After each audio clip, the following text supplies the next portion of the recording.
Right. Please tell me, Okay. where did we last end our game? I remember that you visited the apothecary, Daubler, and We stopped at God's Row. yeah, and then you visited the God's Row. I think that I think Sigmar's temple, right? Yes. Yeah. I hugged a priest at Sigmar's temple. Oh yeah. There was the hugging. There was much hugging. Yes, indeed. All right. So, A beautiful spectacle. indeed. Yes. Sigmar protects. All right. No, but not from hugs. So anyway, you guys are standing outside the temple, the very magnificent building, in fact. Since Talabheim is mainly dedicated to the god Tal, it's no surprise that Sigmarites want to be as ostentatious as it is possible, and to show everyone that they are still a force to be reckoned with in this city. Whether people take this like posturing seriously or not is up to debate. It's before noon, like an hour before noon. This is your second day, I believe, in Talabheim. After you've entered the city with the help of a friendly Estalian named Eladio. Yeah, you've delivered the antidote, or perhaps cure, or you don't really know what it was, but you've delivered everything that Widenhoft was working on to Daubler, in hope that he may be able to find a cure to the Grey Ague. So what are you going to do now? Please tell me. I want to know. I would not mind swinging by the Temple of Moor for personal business. I don't know if you guys want to tag along or. I'll hang out outside.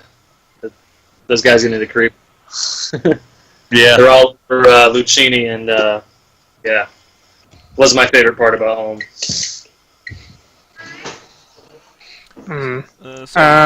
Okay. Yeah. Please, Sean. Yeah. I'll say I'll go inside and I'll see if I can see if there's any mini hourglasses or anything, symbols of Moor to buy. Oh, all right. So we are traveling to towards the Temple of Moor. It's not especially hard to find. The building is very characteristic. It looks like a cemetery. The temple itself is more akin to a mausoleum, although you are surprised because it looks very small. But it is fenced off with this sinister-looking iron fence, completely covered with dark roses. The dark roses are Moor's holy flowers. As you come closer to the Temple of Moor, you can also smell the stench of fresh dirt, as well as embalming oils. And of course, there's this sinister feel in the air. You are walking towards the holy house of the god of death and dreams. That's not something to be taken lightly. And to no surprise, there's almost no one visiting because not often people visit the Temple of Moor. Only when they have to say goodbye to a loved one and send them to the other side. Maybe before a battle, when a mercenary or a soldier goes to war and he prays to the god of death to either spare him or grant him swift passage, but normal people don't really visit temples of Moor. Then again, you're not exactly normal people, so what do I know? So who goes inside? I'll go inside, and if there's like black rose bushes or something, I'm gonna pluck a rose and stick it into what's left of my armor. All right. There are quite a lot black rose bushes. So yeah, Okay. you take a rose and you walk towards the mausoleum, which is in fact the temple itself. Meanwhile, the rest of you, Sally, you are waiting outside, and you're I'm just gonna smoke my pipe. What? Yeah. Yeah, you're I'm just just gonna smoke my pipe and wait. yeah, you're just eyeing the temple, you know, with mistrust in your eyes. It's not so much mistrust, it's just that I've been to a lot of funerals back home, and it's not Yeah. my favorite of the city. Lucas and Kinda. Lucas and Leopold, what are you guys doing? I'm gonna go inside too and try to pay some respects to the ancestors and you know, because I have been a grave digger, grave robber, so to cover my bases. All right, all right. Now, I don't know how common knowledge it is, but would just the general people or even Leopold know that Morites are like they fight the undead if he's going to become a vampire hunter? Is that common knowledge, or is that kind of Yeah, it's a actually secrecy? it is a common knowledge. Well, I mean, the common knowledge Yeah. is that the god of Mor as a god of death hates the undead, Right. but that's basically it. Yeah, okay. Because to many people in the Empire, the undead are nothing but a metaphor, in fact, or something to scare kids with. hmm There are people in Stirland who, of course, know about the vampire counts and the horrible wars that they waged against the Empire. But then, for example, people in Wissenland or in Reichland may just think that all this rubbish talk about living dead is it's just that it's rubbish. But yeah, this is a common knowledge. Okay. Mhm. You two enter the temple. The smell of incense is strong inside, and you also see a couple of black hooded silhouettes kneeling on the floor in contemplation, praying silently. By the way, Lucas, you're just waiting outside, I presume, with Sally. Just piddling about outside, yep. All right. So in that case, you've actually heard that I'm not sure if I've told you guys this before, but a couple of citizens passed you, and you've heard that in an unprecedented move, the Countess has lowered the cap duty, more commonly known as the drink snatch. So libations are flowing far more freely than normal in the city's taverns, which has certainly set tongues to wagging. You remember that when you've first arrived in Talabheim, there was like extra penny for a pint of ale, you know. So that's certainly interesting. Leopold and what's her name? Leopold. Vincent. Vincent. Thank The you. accursed Jirash. The There he yeah, is. exactly. You're standing in the cool interior of the temple. The symbols of winged skeletons holding scythes, of ravens, and of dark, sinister, brooding figures in long cloaks are everywhere. This place really gives you the creeps. I'm gonna try to pick out a priest of Moor who's either not in the middle of doing something, or if there's one that is at the front to speak with visitors, or if there's anything like that. I'm gonna try to approach one and speak with them. All right. Well, you actually, if you do just that, then you have to wait for a bit, because all the priests are in contemplation. You know, they're just praying. But after about 10 minutes of waiting, one of them gets up, bows his head before the altar of Mor, and then makes his way towards the side nave. You can probably try and intercept him. Okay, I'll do that. All right. And I guess when I approach, I'm going to say, "Excuse me, Father," and then I'm going to do the downward hand motion over the face as kind of a may More's eyes be on you. I have a question to ask you. Yes, you can, he says.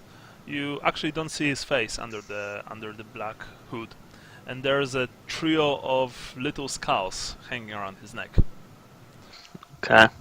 How can I help you? I spoke with one of your colleagues, a priest of Moor in Talagad, and asked him about a dream I had the first night there, and he pointed me in the direction of this temple here, and told me to seek out the well-known honorary Paul von Solik. The seer, yes, the seer. He is here, but he's not available right now. Unfortunately. Would it be possible for me to set up a meeting with him? Perhaps. How would I go about doing that, Father? Well, first he must be available. You see, Paul von Solik comes and goes as he pleases. He sees Mor's wisdom in almost every detail of the world. In a gust of wind, in a creak of door, or, well, in the call of the raven.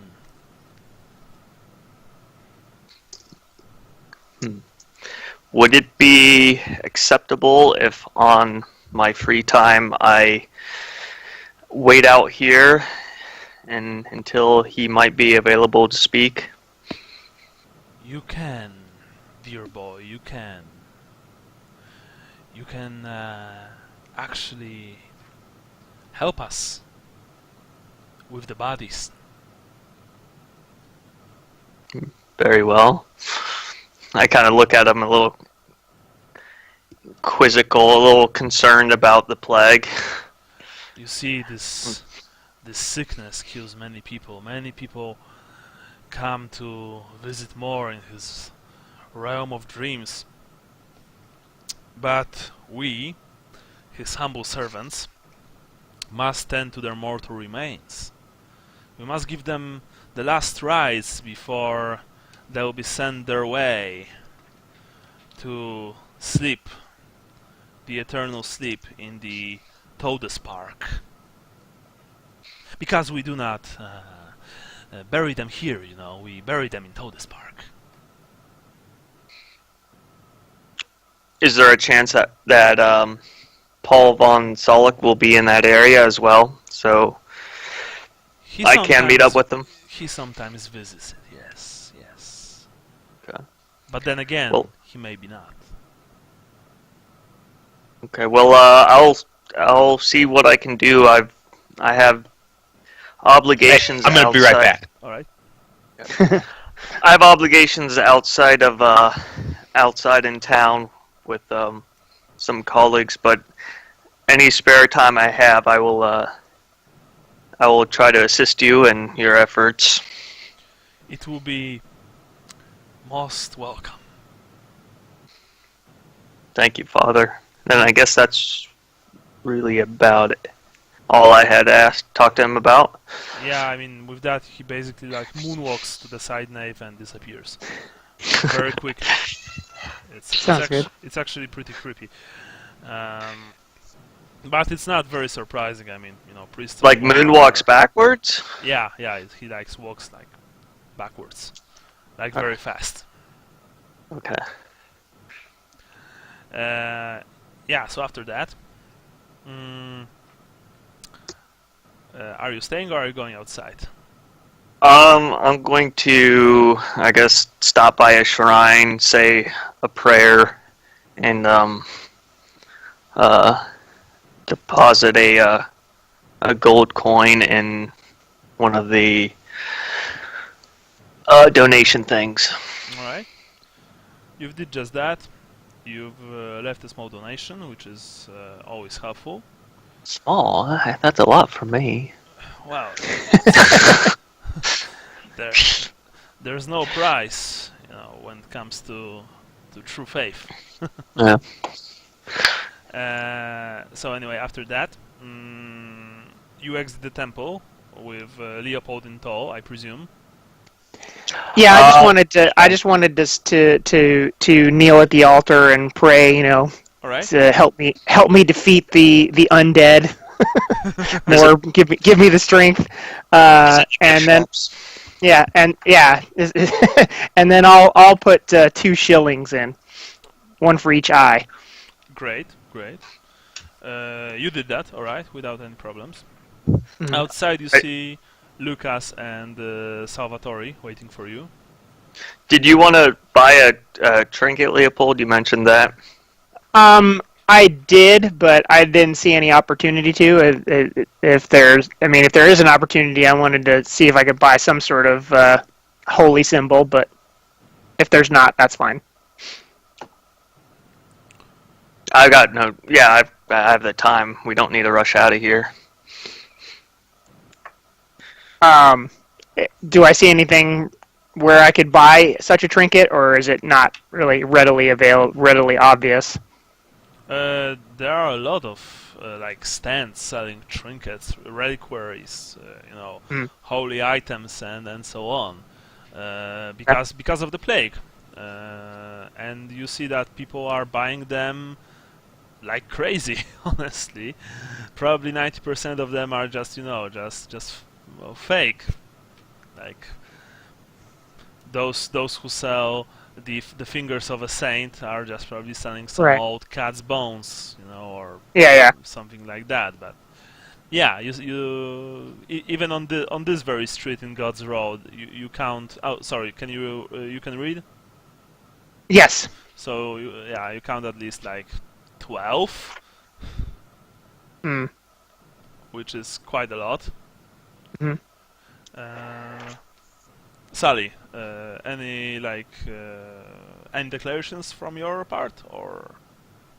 I don't think so. I'm anxious to get back and get this medicine to Gennaro. Okay, right. All right. Yeah. Okay. I'm good then. Great. So, are you going to buy something from one of the stands?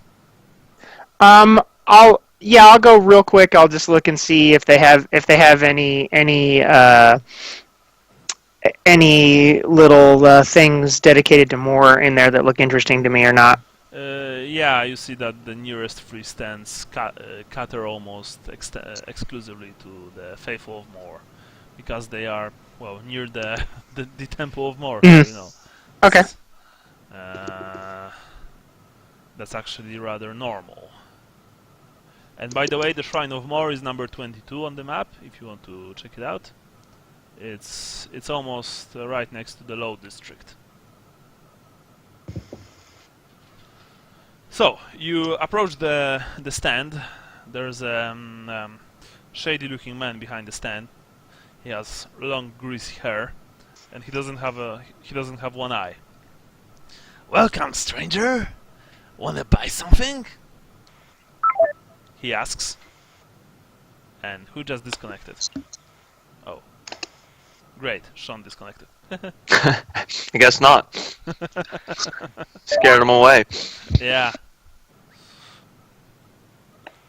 I guess I'll be with him as well. I'm not intending to buy anything, but I'll browse. Alright. Yeah, you see that there are a lot of religious trinkets, raven amulets, skulls, deathly angels, like skeletons with wings and holding scythes, and so on. Alright, I don't know, something's wrong with Sean's Skype. Maybe he has to reboot his computer, which we shall see. Yeah, but these are all just like trinkets, really.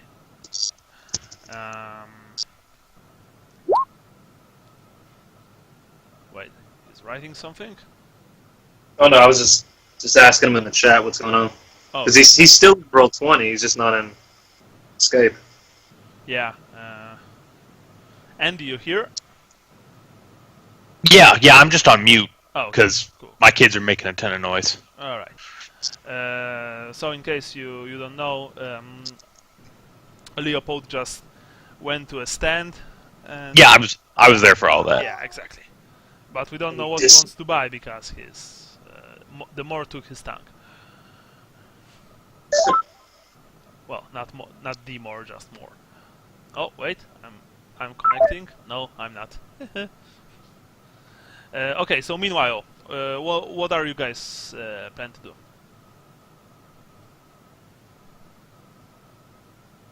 Like, Well, Sally wanted to head back to try that stuff with Gennaro, so I mean that should probably be our first priority. Yeah, that we would. Yeah, we can retroactively do Sean's stuff if we kind of want to do. Hello? oh, Sean, you're here. Yeah, I have no idea what just happened. Were you guys all still on? Yeah. Okay, I got some sort of thing that's saying I was disconnected from the server, Okay. and I don't know what happened. Now I'm Sean, back. I think your ISP might do funny things. I think so. It does totally, because it gave me a Roll20 thing saying like, oh, you're disconnected from the server. Okay. I don't know. Yeah, so I think it's your provider. Yeah. You know, I had a similar Provider, your router, or your modem, one of the three. Yeah. Sometimes it's a good idea to actually reset your router, you know, from time to time. And if something like that will continue, then just, call them and tell them to fix it. I had to. Anyway, as I was saying, I don't know if you caught that. You've approached the nearest stand. There's a shady-looking man behind the stand. Yeah. Long, greasy hair, one eye. Welcome, stranger. Hi. Wanna buy something? Yes. I'm looking for a lot of religious memorabilia here. You know? Okay. Oh, genuine stuff, like this very fine hand of Saint Griselda. And he presents a small, mummified hand. You know, she could cure sickness with this hand. Or so they say. Do any of us see this guy? So I'm going to sell this to you for a mere price of 5 gold crowns.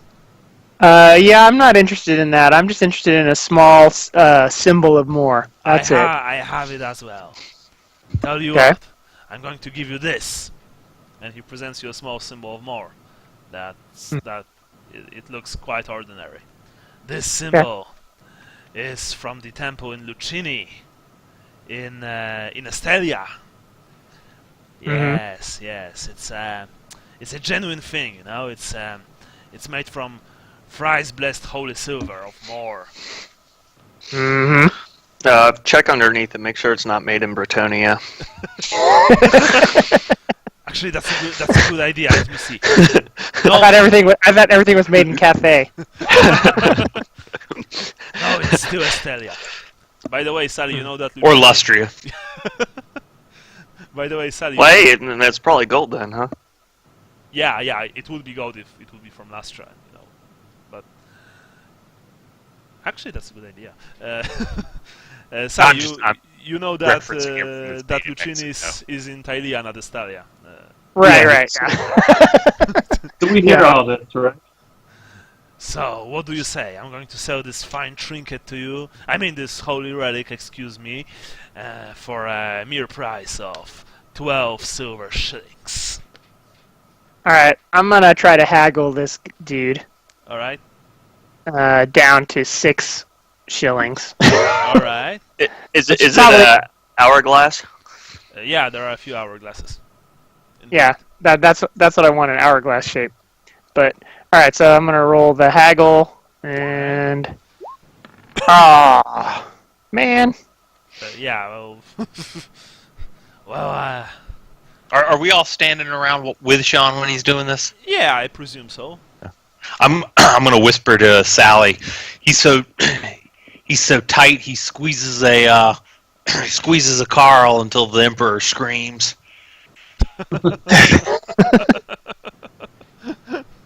Alright. Well, Sally, my friend. do you know what this means?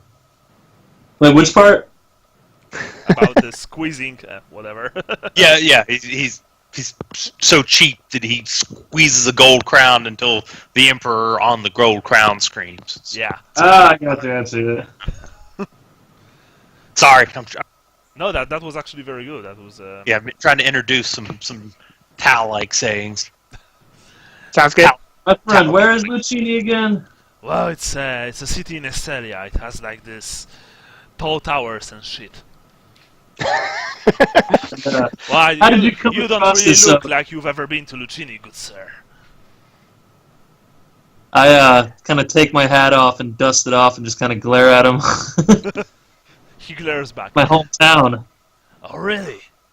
So you surely know about the great port of Erengrad that is there, right?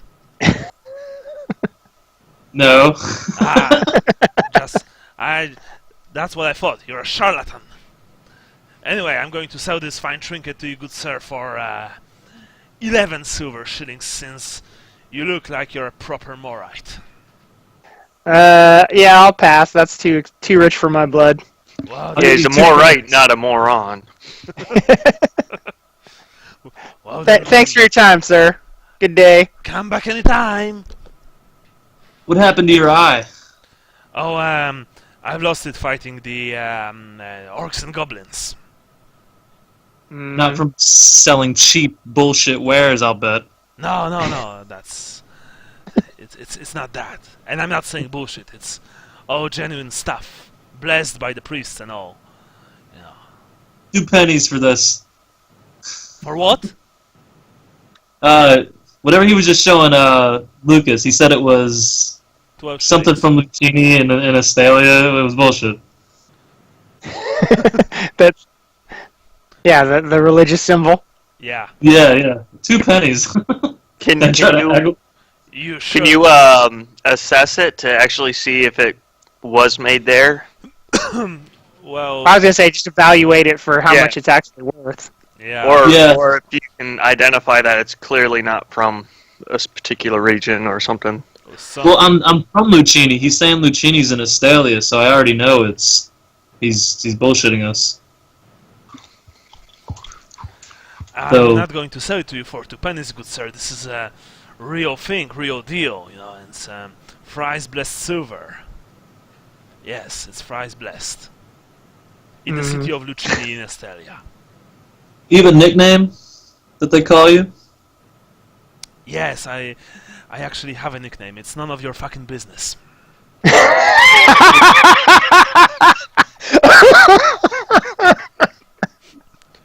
It might make a difference if I buy or not.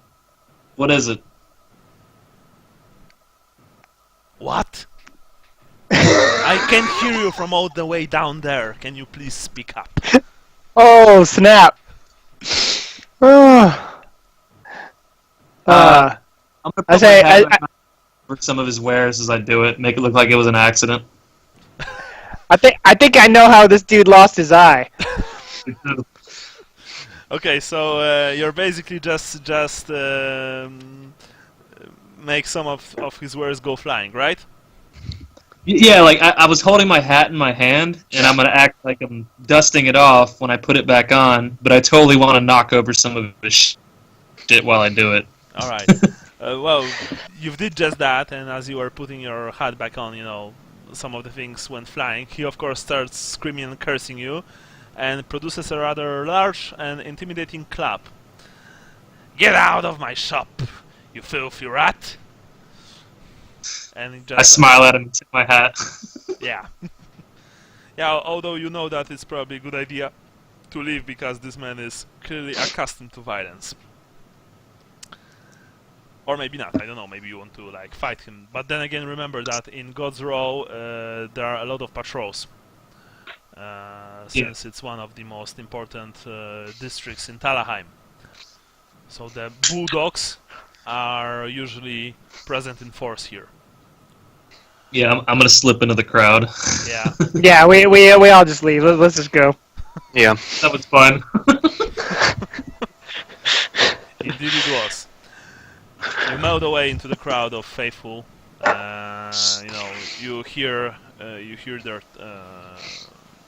silent prayers, their conversations, about various things. You can hear that they're mainly talking about, of course, the plague and how the Countess plans to counter it. And but it seems that the Grey Ague is actually has fully arrived in Talabheim, and there's no cure in sight, at least not yet. Maybe Daubler will find something, maybe not. You don't know. However, yeah. Updated notes, by the way. Okay, cool. Yeah. Well, let's get back to Gennaro and. From what I remember, you were staying in the Free Apples Inn, right? Yes, That's 3 good. apples. Yeah, cool. Okay, so you make your way back to the Free Apples Inn, which means that you must cross through one of the gates to the merchant district. This, of course, costs 2 pennies per person. Yeah. Okay, I got it. All right. Okay. Sally is paying for everyone as usual. Good to know that some things never change. Anyway, you are making your way back to to your resting place. The weather is cold and damp. It begins to actually rain a bit as you approach the inn. And as you approach the inn, you immediately smell the delicious food that Martha is cooking. So always not bad in the world. At least not yet. Not as long as there are fair halfling maidens and their culinary skills. You enter the inn. There are naturally lots of people here. Some are already drinking because let's face it, when there's plague abound, people tend to drown their sorrows. Others are eating. It's like less than an hour after noon, so we still have a lot of day left. You enter your room and you see that Gennaro is lying on his bed, shivering. The sheets are covered in sweat. The young lad doesn't look too well. Man, he'd make a maggot vomit. So we were instructed to have him breathe in from this little canister, right?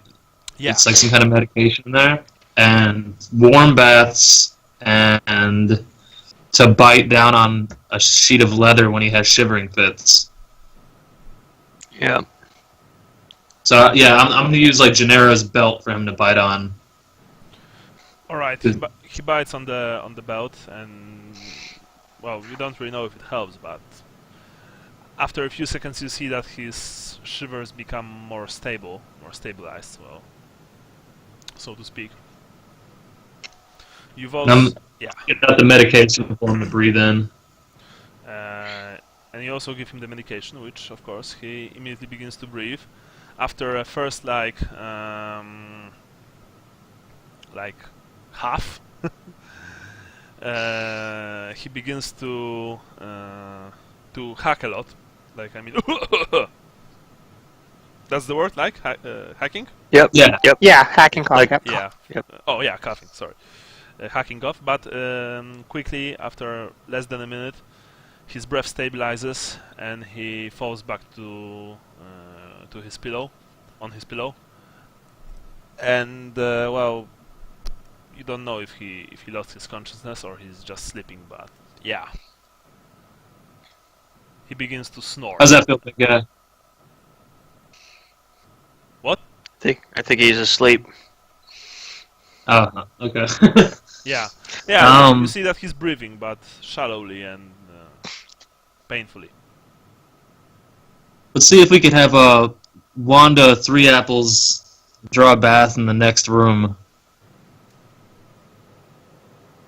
'Cause That might that's alert. I don't know that we want to alert her to that.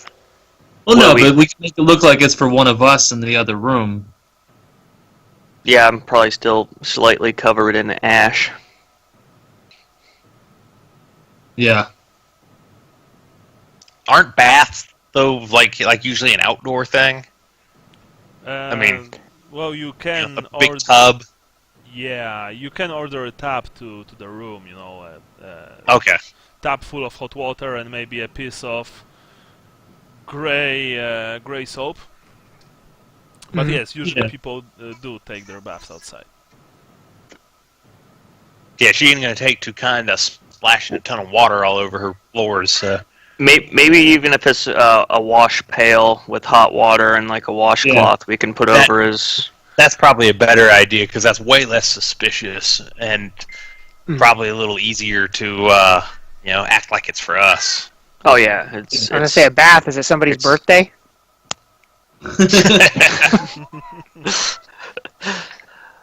Yeah. Yeah, I don't Once know. every 10 When was the minutes. last time any of you guys actually bathed? Well, we did just come from the was it the tannery or the dye shop? So or the dye mines or that whole area. So Yeah. we Oh, yeah. probably don't smell very Yeah. pretty. And in fact, it's probably this. If we had her bring up like 4 or 5 pails worth of water, that way, I think that would look even less suspicious. That said, I gotta take a break because my wife just got home and I gotta help her unload the car. So Yeah, actually, guys, that's a good idea for a few minutes break. I'm going to make myself some coffee, okay? And Okay. we'll be back in a few minutes. okay. All right. Okay, Cool. sounds good. But- All right. All right. Bye.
Anybody there? Yeah, I'm I here. am. Okay, Yep. cool.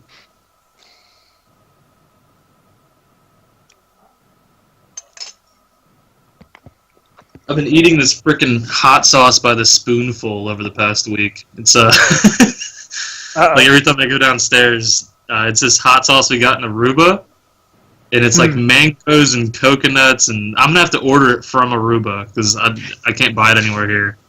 A buddy of mine sent some, or his parents went to somewhere like that and sent some back that was like mango and Scotch bonnet pepper that was so good. Yeah, the flavor is just amazing. Like I'm not even eating it on anything. I'm just like pouring some into a little teaspoon and eating that, and then like going on with my day. Cheers. It's your medicine. Yeah, I mean it's delicious, but the habit is becoming disgusting. Just eating stuff. Yeah. I used to eat Matooks a while back, but What's that? It's from Trinidad. It's a habanero, I think, based hot sauce. It's pretty darn hot. But I cannot do habanero. I could do a lot of different really hot peppers, but just something about habanero like chemically destroys my stomach. yeah, I got a Well, weak that's- stomach, so I can't do much of any of them. right. Well, that's just it. Is I used to eat a lot of hot stuff, and then over the years, it's just gotten to the point where it's just not fun anymore. The aftermath is not worth it. So, like for instance, sriracha, which I don't find very hot, makes me like horribly ill. So I just refuse to eat it. Yeah, I'm not a fan of sriracha. It just tastes like hot. It doesn't have like any flavor to me. You know what I mean? I find think something in it. Yeah, go ahead. I was say it's definitely better when it's mixed, like when it's sriracha something. Yeah. Yeah. Well, that's just it. Is I think like a lot of the places that we go that serve sushi now have like the sriracha mayonnaise essentially, Yeah. and I can tolerate that to a certain extent. But yeah, my dad is a big fan. He puts sriracha on everything, and I just find like something about the flavor very cloying, and I had enough bad experiences with it that it's sort of like for me it's like coleslaw. I just won't eat it because I got sick eating coleslaw one time. I just won't eat it anymore.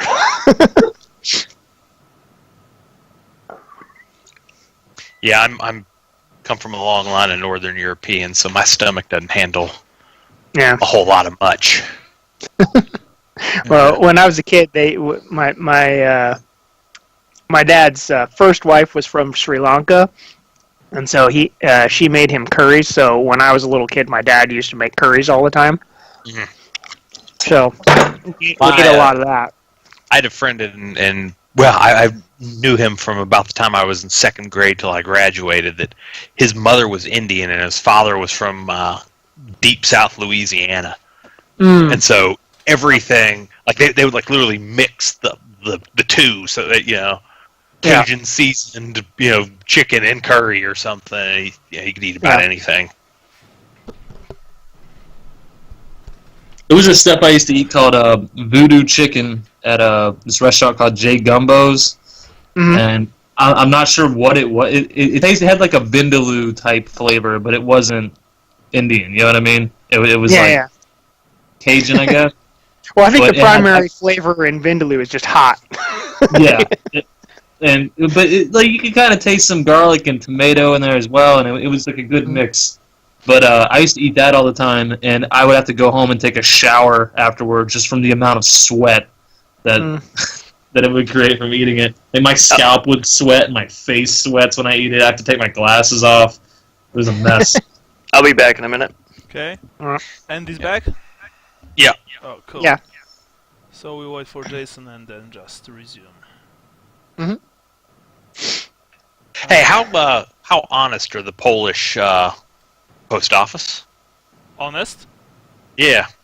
Well, it's dependable. I've never lost anything Oh, okay. on the post office, if you're asking. But then again, I've never ordered, from.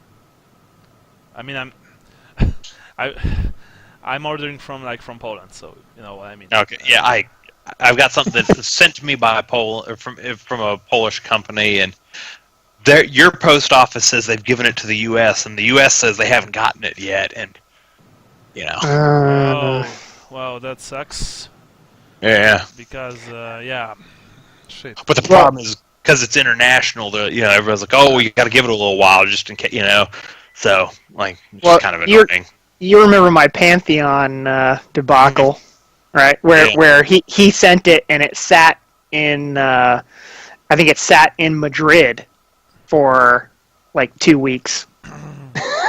Whoa.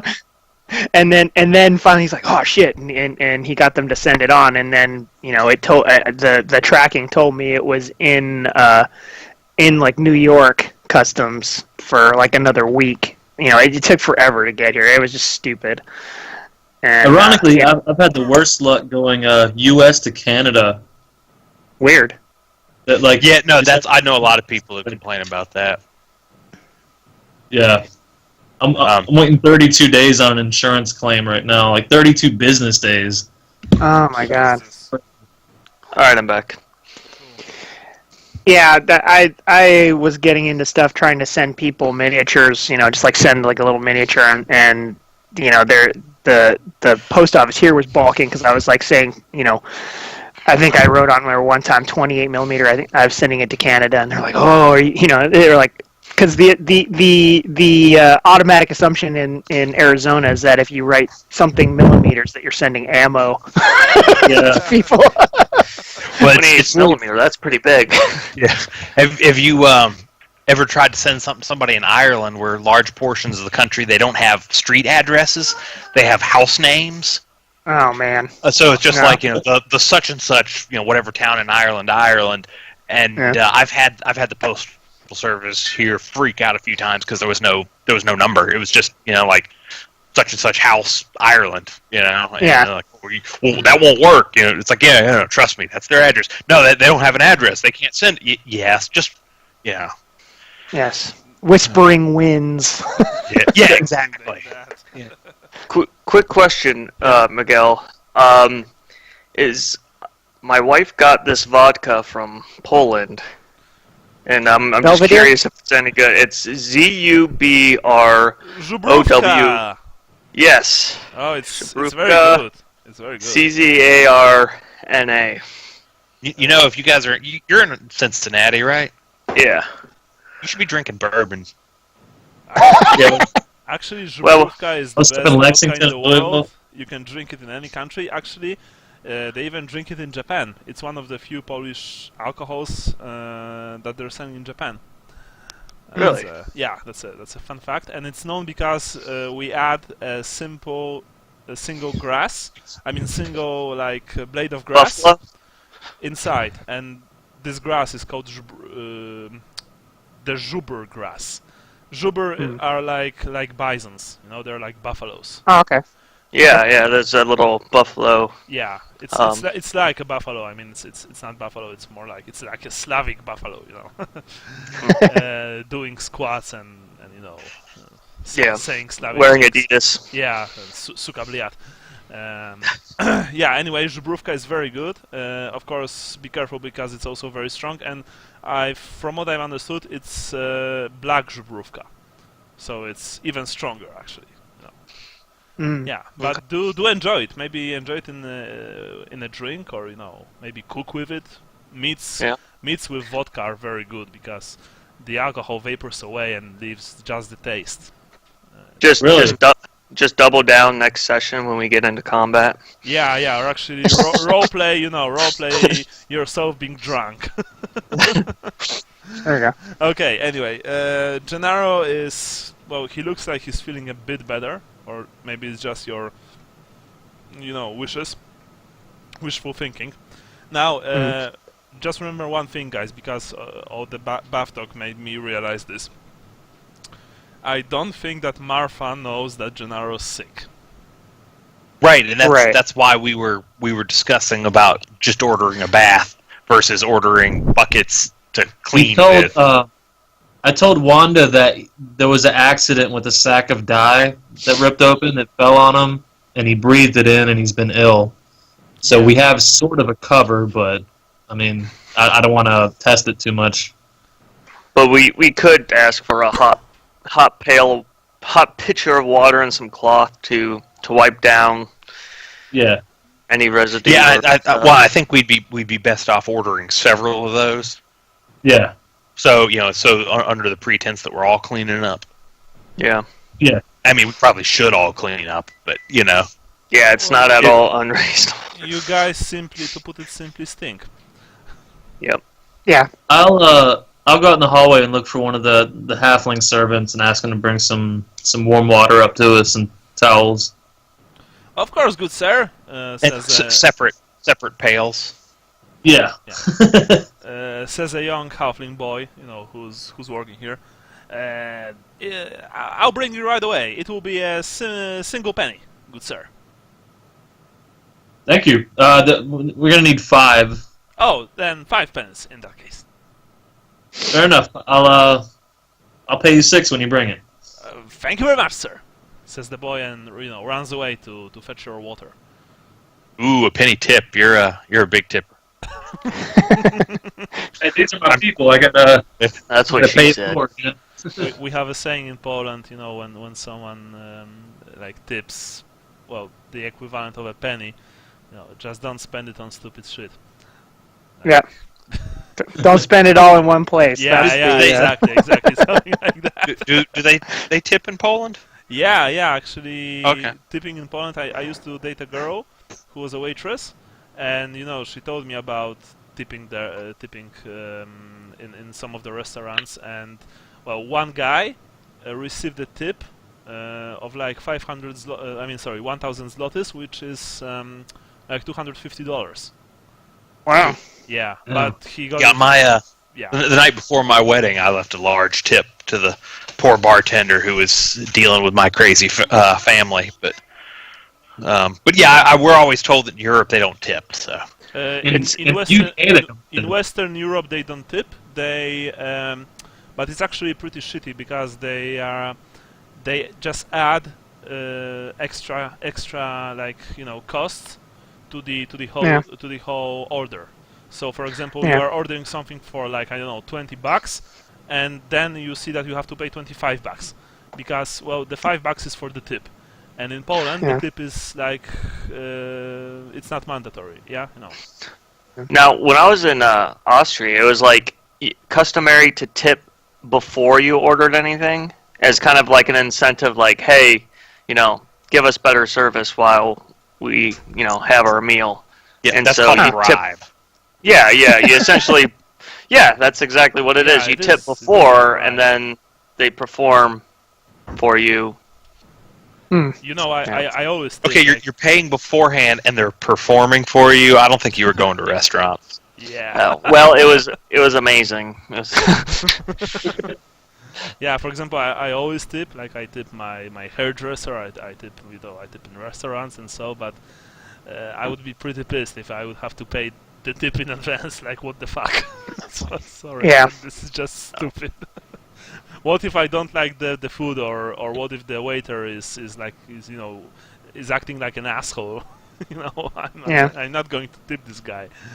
And I'm really easygoing, so I usually tip. Yeah, like 99% of the times. Anyway, after like 10 minutes, you hear knocking to the door. It's your water, sir. I crack the door open. Yeah, there are 3 halflings, and each of them is each of them carries a single bucket of water. Except the last one, he only carries each of them carries 2 buckets of water, except the last one, which carries only a single one. Here you are, good sir. Where do we put those buckets? I'll grab one, and I kind of reach out to take one. All right. Don't we have two rooms? Yeah, we do. Yeah, we do. Yeah. I'm gonna say, are we? If we're all in the room with Gennaro, maybe we should say put him in that room next door. Very well, sir. We shall do this. I give him 6 pennies. All right. Thank you. They all thank you, and they leave after leaving you with the hot water in the buckets. Mm. Sorry, you guys. Just figuring that we don't want them to see Gennaro at all, if at all possible. Yeah, in fact, I'll go take one and bring it into the room for Gennaro, and then honestly, the other 3 of us probably should. I guess bring 2 over, and then the other 3 should probably go clean up in the other room while Sally's taking care of Gennaro. Yeah, because I need to. It's actually a good idea.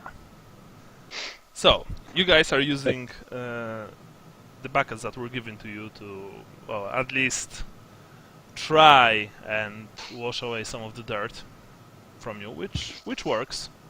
You're much cleaner after the whole ordeal than you were before. Sally, you are washing Gennaro, right?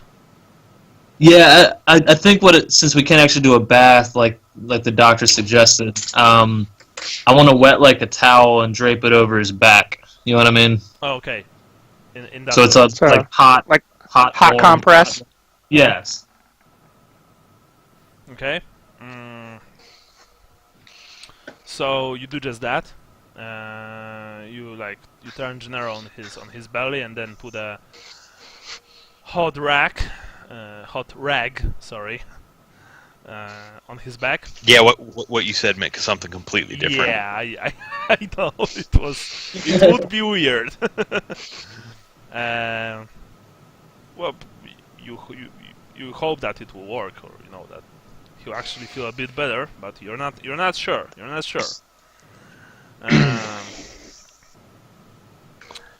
It takes about a total of 15 minutes for all of you to wash yourselves, to clean yourselves. After that, you feel that you could eat, you could probably eat something. Yeah. I'm gonna tell Gennaro that the doctor that recommended all this stuff, he should have a cure ready in a couple of days. So just to hang in there. That's what you hear in return. Hang in there, big guy. Yeah, but you see that he's still lucid. He's just very, very weak. Yeah. We're gonna go down and get some supper, and then I'll bring something up for you. Oh. Alright. Yeah. So you All guys. So is this meal paid for? Is that part of our tab that we Yeah. Actually, room and meal? don't remember if you've paid for all the meals or only for breakfasts. Yeah, I don't remember either. Uh, Is it in the notes? it should be in the notes. I think it was one meal. I just wasn't sure if we had it yet. That one meal. All right. Well, if I that's, suspect if it was breakfast, we would have already had it. yeah. 'Cause I Yeah. could have gone out Yeah. without. It was hard-boiled eggs, porridge, and white bread for breakfast. That's what we had recently. So that's the paid for meal. That's the meal that was paid for. Okay. In that case, you will probably just have to pay for another one. Yeah, let's just have a large late lunch, and then that'll be our only meal for the rest of the day. I mean, at the same Says time, you. like, how often are we in such a nice establishment where we can get whatever we want, right? I say Yeah. we eat well. I agree. We can. I agree. I'm so Yeah. hungry, my belly thinks my throat's been cut.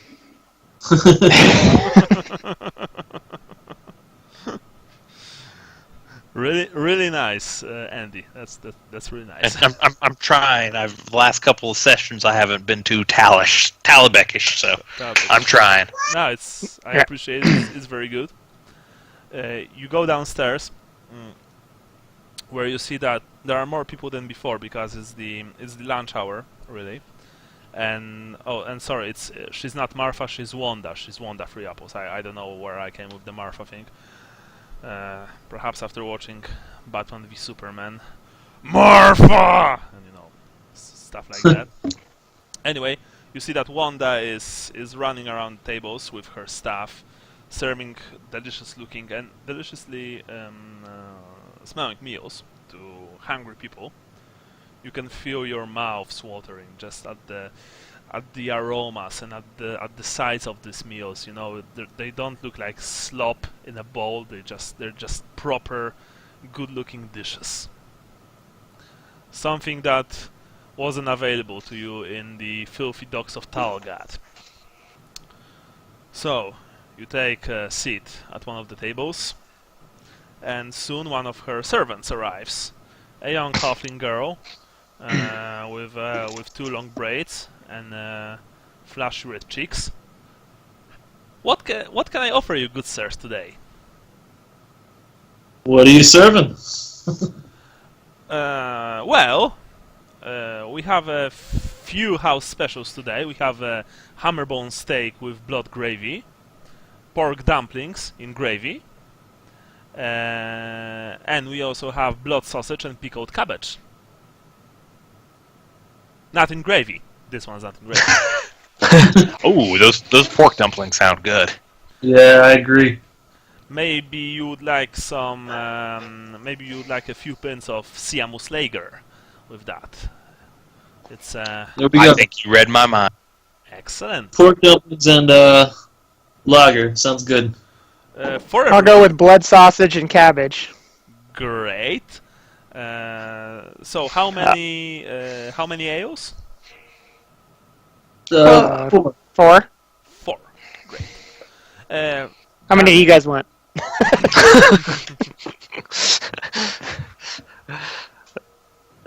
I'll have one.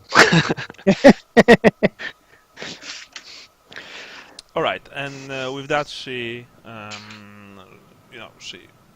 went off to bring you your food.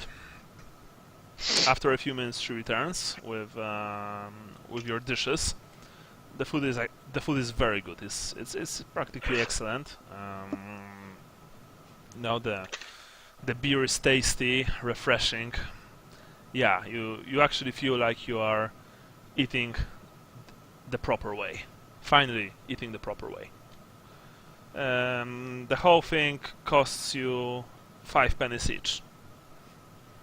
Alrighty, I got that. Alright, so it's like 20 pennies for everyone. Okay. Take it out of the war chest. Okay. Hey, I kind of elbow Sally, but Gennaro probably does need to eat something. Keep his energy. Yeah. So I was gonna ask to have any soup. Yes, Great. good sir. We have black pudding with vinegar, or maybe you would like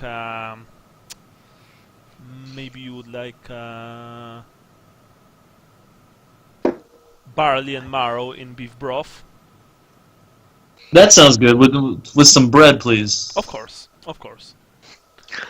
while we're eating, I'm going to tell everybody, like, as long as we're not in the middle of doing anything, I still need to run to an armor or a smith to see if I could get any of my armor repaired, and then I want to try to spend some time at the Temple of Moor throughout the week, and I can kind of make that line up with swinging by the apothecaries to make sure that the sign's in place that he's still working. So I don't know what you guys have in mind for the next few days, but it seems like we'll be in for a little bit of a quiet spell. So that's what I'm thinking about doing.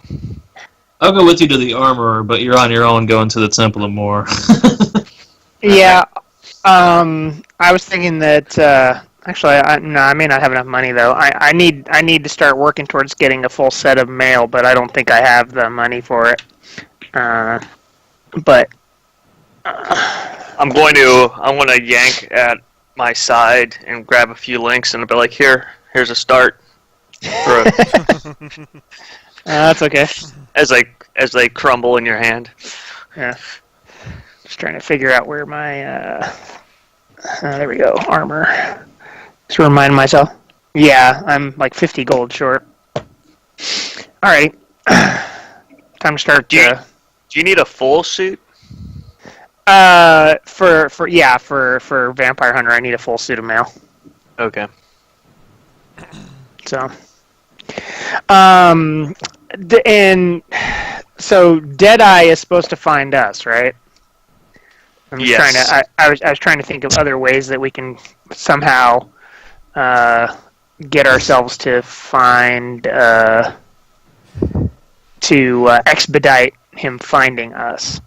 Well, Yeah, that's why I was trying to ask that one guy what his nickname was, but I don't think he's to be honest, like with how Gennaro is doing and how long it's going to take for the antidote, it might be problematic if we get into another mission while the plague is still going on and Gennaro is bedridden. Might cause some problems. Yeah. So I'm trying to take advantage of a couple days off. Okay. Yeah, I think you have some wounds you need to get back anyway, so Yeah, rest is pretty good. Yeah, I don't look so well, and I don't feel so well either. Yeah. I'm gonna bring a Gennaro soup up to him. Alright, you do that. Just remember that was another 5 pennies. Okay. So Sally, as you're getting up, if you guys don't see me around, just swing by the Temple of Moor, and I'll probably be in that area if we ever get separated or nothing's going on. Okay. Let me know when you go to the armor. I want to go with you. All right. Make sure Maybe we'll do that tonight, or as soon as you're done upstairs. Yeah. Okay.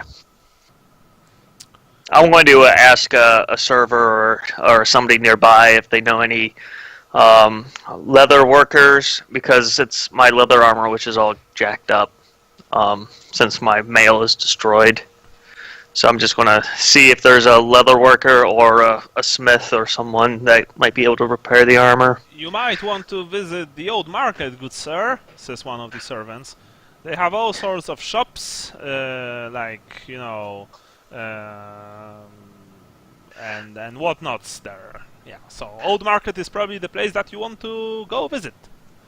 The old market. All right, is that a section of It's the section merchant of, district? Yes, good sir, to the All right. north of here. All right, that's not too far away then. No, not really. It's actually pretty close. Thank you, sir. You're welcome. Do you? Oh yeah, I see it. Do you want me to come with you to try to help haggle, or is Sally going to do that for you? You are actually on the border of the old market. Because Yeah. if you Yeah, see so the free apples are number 15 on the map, so Right. Yeah, I see it there. yeah. You're more than welcome to come.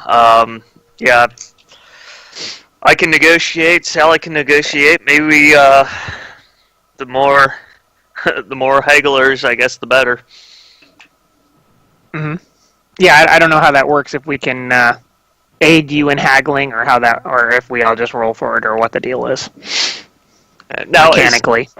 is haggling? You know how you could put time into something and increase your chances. Can you do that with haggling? well, it works like this. It's not explicitly written in raw, but yeah, you can actually give yourself this bonus. But then remember that your opponent will also get a bonus to like deflect your haggle attempts, because it's a counter test. Okay. If you have deal make, you get plus 10 to haggle though. Yeah. Deal maker works like that. Hmm. So, Sally and Leopold, you good to head out? Yeah. Do you want to come? Whenever you are. I'm gonna hang out and rest because I too also have some wounds to heal. So All right. just well, I'll hang out in the room. Hopefully, keep it an eye won't on take Gennaro. too long. Alright, so Lucas, you are going back to your room and probably trying to catch some Z. Yeah, well, keep an eye on, and also tell Gennaro to bang on the wall or something if he needs anything. Maybe he changes hot rags every so often. I think this is probably the nicest Yeah. inn we've stayed at. This is like the Four Seasons or something. We just Yeah. we don't have to set Definitely. up watch or anything. All the food is good. Yeah. Little vacation. Yeah, it's like no one wants to kill you here. Mhm. That's certainly a first. Yeah. So anyway, you go to bed, Lucas, and you are quickly going to sleep. You guys are venturing outside, and right away you're stepping into the old market, which is like it's like a market district for Talabheim, So there are a lot of shops here, a lot of workshops, weapon, clothing, and food stands. You can buy many things, although you do see that many of the shops are closed. You don't know if it's because of the plague, or maybe they open only at a certain day, on a certain day. Still, there are a lot of them open for you to practically get whatever you want. So no big deal. All right. Well, I'm going to look for either a leather worker or a blacksmith, armor smith. Okay. Make that my first visit. Okay, you don't even have to roll for that. Yeah, you find a rather big, 2 stories, in fact, shop with weapons and armor. Okay. It has this nice symbol of a knight holding a double-handed sword in one hand and a severed head of a beastman in the other. There's something written there. So you're a merchant, so you know.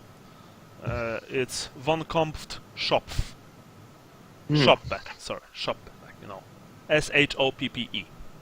Yeah. Yeah. I'm going to actually write it. In fact, Kompft. Yeah, here you are. So you enter outside. Yeah, I want to enter in and take a look around, see if it's busy or not. I'm assuming it's not busy. It's not busy. Shops. But as you enter inside, there are two things that you see. First, it's not made in the classic imperial style. It's on the outside. This building looks like it's made from rock, from stone. But inside you see that it is in fact made from wood. Long logs of wood, festooned with strange shields, long single-bladed axes. There are also skulls hanging from the walls, skulls of strange creatures, like wolf skulls, but bigger. That's on one wall. On the other wall, which is made from stone, hang traditional imperial weapons and armor pieces.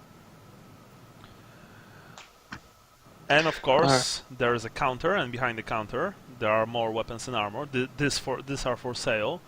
There are a lot of them. You see leather armor, you see chainmail, you see full plate even. There are swords, cutlasses, falchions. There are crossbows, bows, handguns, pistols, and there's a huge man. Yeah, and there's a huge man.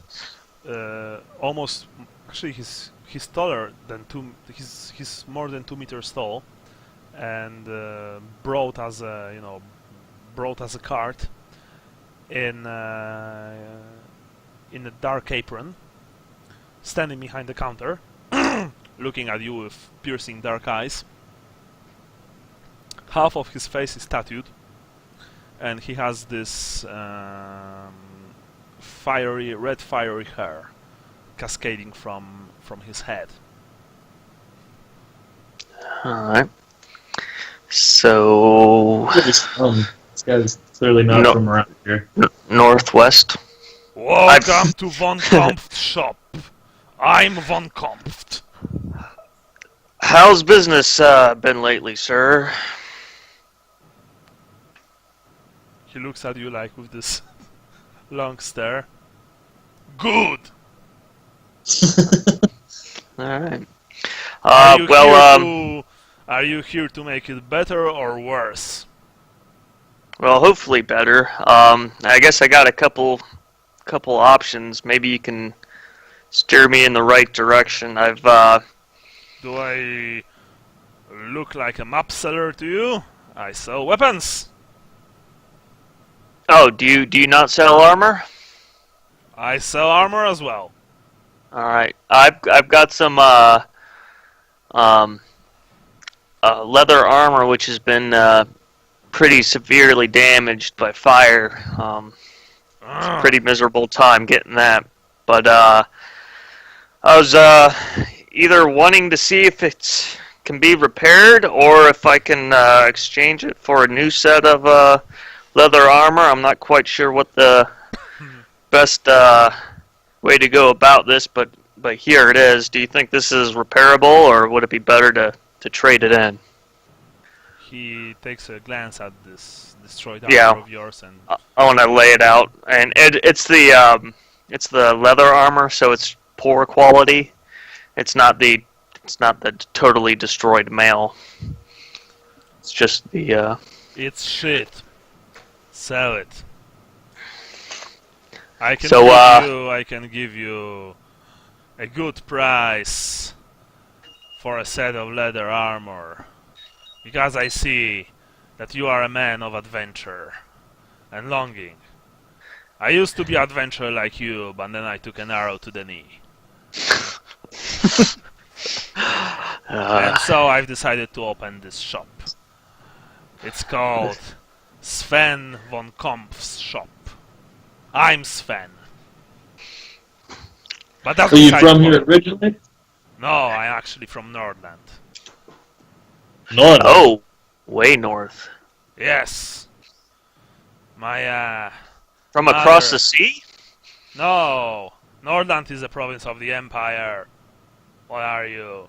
Dim? Well, I've never been that north. Well, that Northland explains is a lot. anything more north than where I'm at now, so it's a big place. Yes, well, my mother was Imperial, but my father was a Norscan. Okay. And here I am, in a city without access to water. So I am not able to sail my ship. And plunder, I mean trade with other people. Well, I have the armor in front of him is a poor leather cap and a poor leather leggings. How much would it cost me to get these pieces exchanged with I will sell you a set of leather armor. And how much does a set of leather armor cost? I think it's like 5 shillings, something like that. Full set? No, full leather is 25 for just the normal. But like 25 gold coins. gold crowns Gold for crown. for a full set, right? Right? Yes, full set. I will sell you a full set for 20 gold crowns. Because I will take this destroyed armor, and the bulldogs are actually paying good coin for a worn out armor for them to put it on their training dummies. So I'm going to sell it to them. What do you say? 20 gold crowns for a full set of leather armor is a very good price. Well, while he was talking, could I have like evaluated, like some of his other goods to see the craftsmanship? Yeah, okay, roll. I rolled already, but Oh, yeah. Are there modifiers? Yeah, you have a modifier for that. Dealmaker. It's generally he doesn't have anything of low quality. Most of his stuff is of average quality, but some are of high quality. I mean, sorry, good quality. You see a single huge double-edged battle axe, which looks very intimidating. Which is, well, it's of beautiful craftsmanship. So you would say that it's a best quality weapon. You seem to know your trade very well, Sven.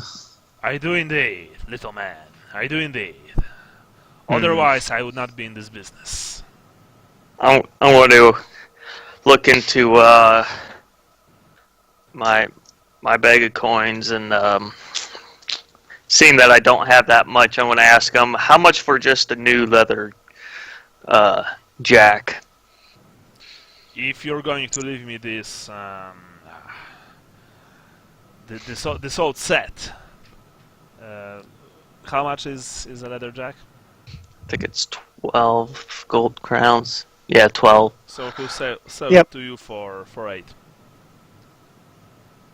And if I was just to buy it outright, and I keep my damaged leggings and cap, Well, then it's 12.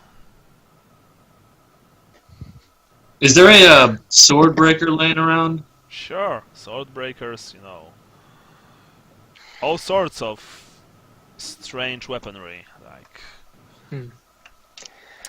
I've got a question pick for one up you, and Herr von Kampft. Then ask it. Strange looking man.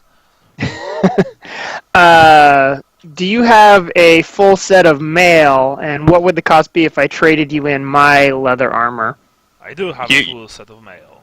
you need to wear your leather armor over under your mail. Oh, you do? Yeah. Yeah. Oh, okay. Well then, how much would a full set of mail cost? How much Weights. does a full set of mail cost? Please, someone tell me. I don't. 170. It's 170. 170 gold crowns. Now, hold on. I think the 170 actually includes the leather underneath it. So it'd be 170 minus 25. So it's 145. Okay. It'd be best to go piece by piece on that and just build it as you go. Oh, you think? Maybe that's a lot for any of us right now. Yeah, I definitely don't have 170. I would have to bargain it down. All right, let me see here. What do I have money for? Maybe we can package some things together to get a better deal. So, Sally, if you're looking for something, I've only got 9 gold coins to my name, and I'd rather not spend the group's bank. What did you buy that was so expensive? The mail that got destroyed. Oh wow, And that sucks. And you've bought the mule which ran away. Did I buy that, or that was the group thing? Yeah, that was the war chest, the mule. Yeah. So, how much for this swordbreaker, Herr Sven? This is a fine sword breaker, laddie.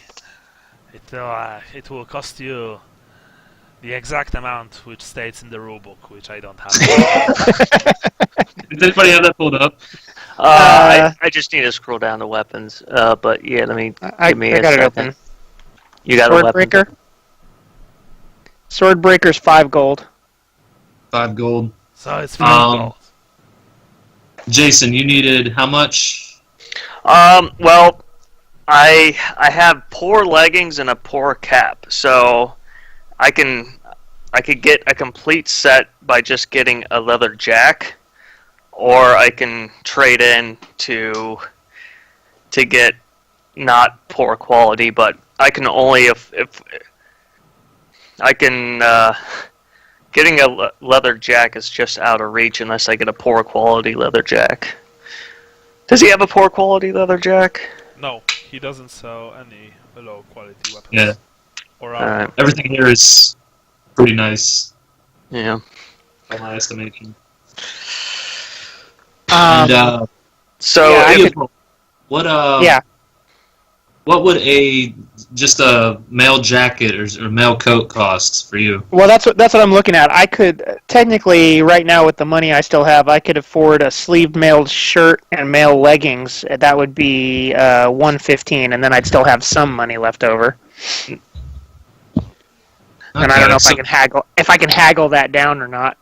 you're gonna want to look at the how heavy everything is, because if you get a sleeved male coat, which covers arms, chest, and legs, it's more expensive, but it weighs not less. as heavy. Yeah. So if you're worrying about weight, especially having leather and male armor. Yeah. Yeah, then the only other thing, I don't have enough money for that, though. So, But that's a good deal of money we would all be spending together. Maybe we can get a discount, is what I'm saying. yeah. Or, maybe we have a few days off work. Maybe somebody owes good Sven here some money, and we can go retrieve it for him and for even more discount. Maybe. Yeah, that's an idea. Do you want to inquire on that? Do you have anyone that owes you debts, Nordlander? There are not many people who owe me debts, Halfling. As you can I doubt probably it. know why. But yeah, there are some. There are a few people who owe me something. Would you come down on the price for my friend's male coat here if we were to retrieve that? Well, it depends. Name your price. I look at Leopold.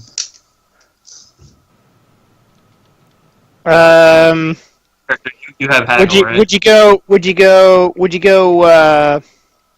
110 for a sleeved male shirt and male leggings? It's an honest deal. Yes, I will. Okay. I'll go ahead and do that. Great. In that That case, leaves me with.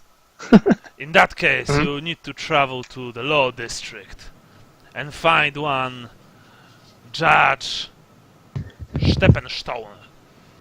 A judge. Yes, he bought a This- fine rapier from me 2 weeks ago, and we had a deal. Is the water heated? Does, No, I actually didn't get any water.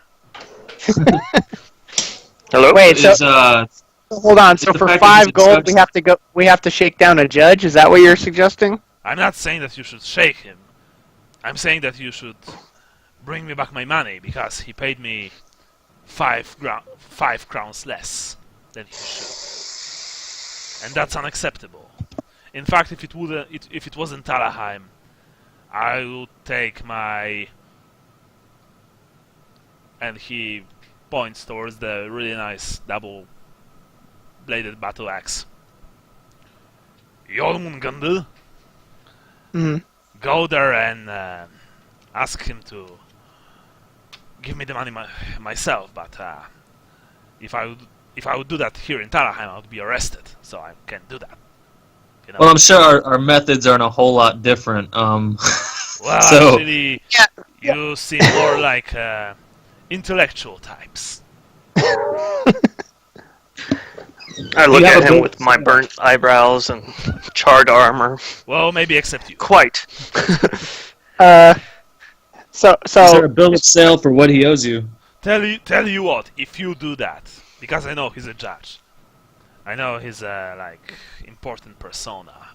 If you do that, I'm going to give you a small bonus. Hmm. Yes. A What small else can you tell us about this judge?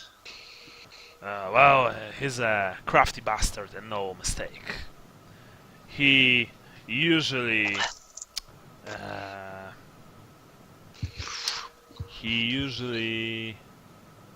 resides near the Temple of Verena in a small building which he owns. It's he basically gives you an address,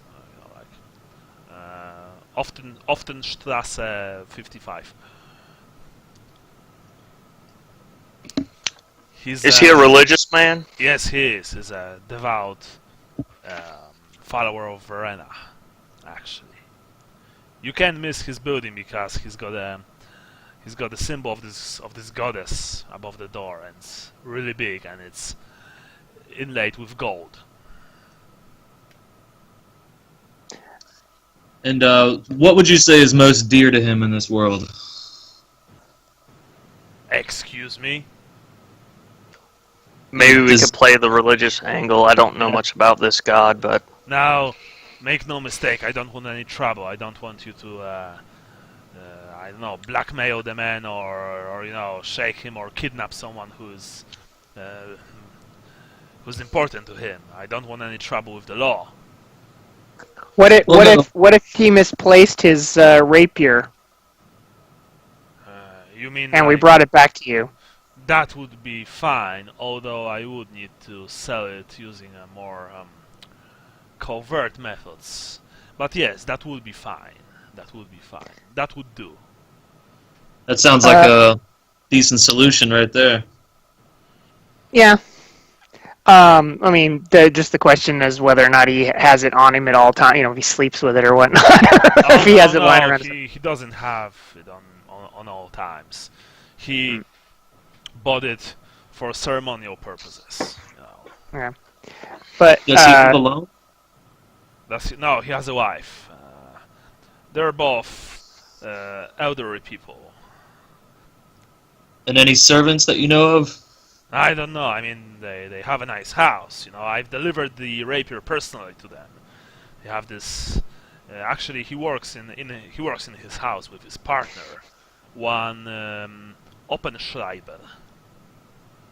Gregor Oppenschreiber. They have this like business together, law business. I don't know what you call it. By the way, Andy, what you call like when you are Like when you finish the law school and you want to open up. You're a lawyer? Like a practice? Yeah. Esquire. Yeah. Law practice.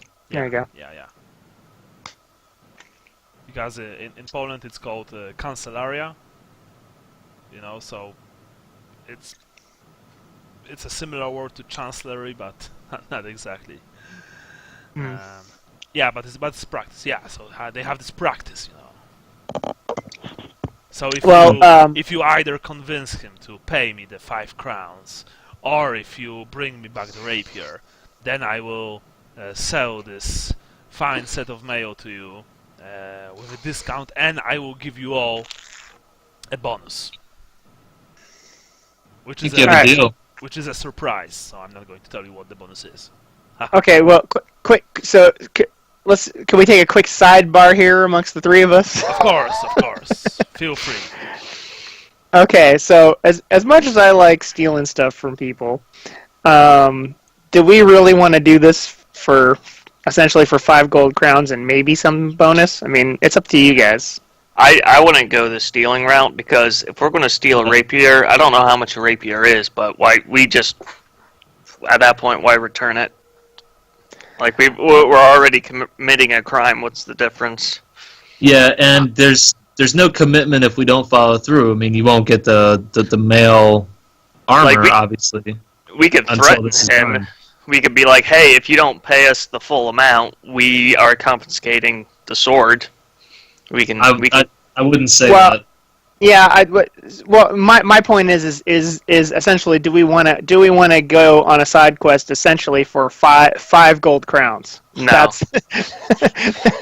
That's what I'm saying. And so, I am a cheap bastard, but also time is money. So, if it's not worth it to us for the 5 gold crowns, which I am not certain that it is, then we can just pay the full price for the armor and be done with it. Well, how about you mention that to Sven here? Hey, Sven. If we purchase this practically a full set of mail, is it a full set, or are you short an item? You're short an item. I'm short an item. Yeah. We're buying all this mail. Sal, are you getting a sword breaker as well? I think I'm going to get a sword breaker. I have a club I'd like to trade in. So if we're buying all this together as one, is there a way you can cut the price a bit, and then can we use the haggle roll with? We all have haggle, and you have deal maker, right, Sally? Need to roll it. Yeah. So. Can we kind of roll for a haggle and see, since we're buying all this stuff, if we could get even a 5% discount, we'll pay for the sword breaker and maybe a chunk of the leather jerkin. Without having to rob or shake down a judge. Yeah. It's a lot of money, sir. Is there a way you can, since we're buying all this stuff together, to bring the price down a percentage or so? So roll. He looks at you, knowingly. I want to push the back of Sally's sword. At least it wasn't a fumble. Let me try it. I'll use a luck. All right. Oh, nice. Let's see.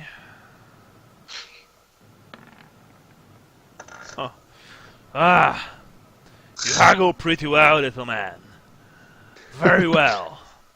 I will give you a discount. Can we agree to 15%? It sounds more than fair.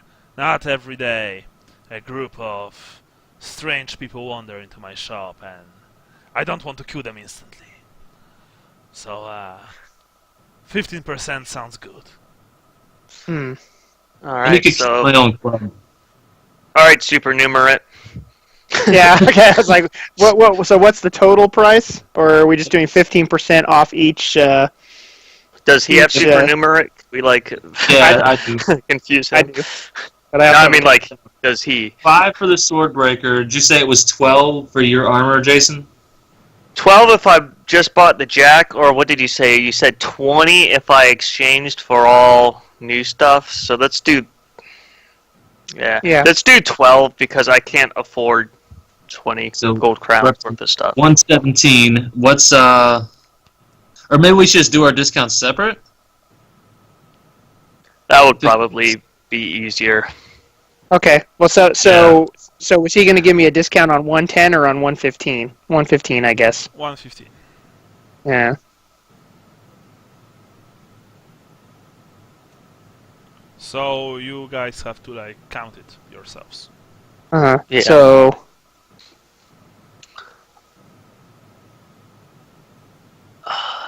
So that takes it down from 115 down to 98. Oh, it's a lot 50 better. for silver. Yeah. Alright, on so my part. a leather jack is 12. Multiply that by 0.85. So it's pretty close to 10. Does 10 work? That's what I say to him. 10 indeed works. Alright. I kind of look over to Sally with this shameful grin on. Can I borrow a crown? I got you. Thank you. I just wrote that down just for my own, just so I can keep track of it. Sure. I've got you, fam. Alright, so And you need 1 crown, right, Jason? yeah, 1 crown, and then it gives me a few shillings left to have in my pocket. Okay, To get I'm through taking the gates and crown stuff. out of the war chests, though. Alright. So And, consider me paid. I just updated my coins.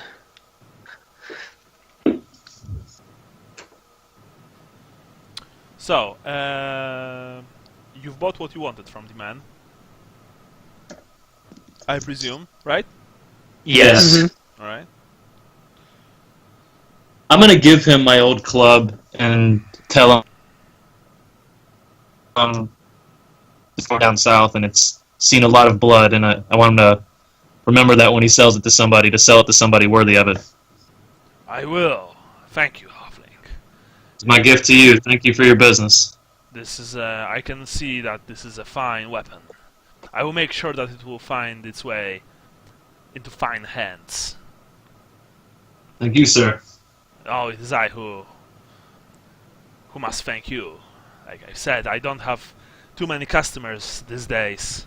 Not with all the plague and whatnot. People prefer to buy fake religious trinkets from one-eyed fools. Yeah, those idiots. Yes. Oh wait, you didn't buy anything, did you, Lou? No, I didn't. Oh. And of course they stock up on food and whatnot. Not too many Talabheimers buy weapons. I don't think that's a good thing, because one can never know if something is not lurking in the shadows. Yes. Take my advice, Sven. There's plenty of things lurking in the shadows here, and to be on your guard. Laddie, I do know that. I come from Nordland. We literally have forest of shadows in our province. It's infested. Yes, well, the shadows are indeed much closer than the forests here. Ah, yes. Anyway, you take care now. And come visit in time. Alright. Will do. Thank you, sir. Thank you. So, I still have some damaged armor, but at least I have full leather armor, and I still have my my cap, which is in good shape. Yeah, because you left the destroyed armor with him, right? No, I just bought a leather jack. Alright. Because I couldn't afford the other way around. Okay, sure. So I still have my damaged leggings and I have my damaged cap, but now I have a regular quality jack, which completes the set. Alright. Andy, you are sleeping like a baby. It's actually very comfortable in that Yeah, bed. pretty much. So, yeah.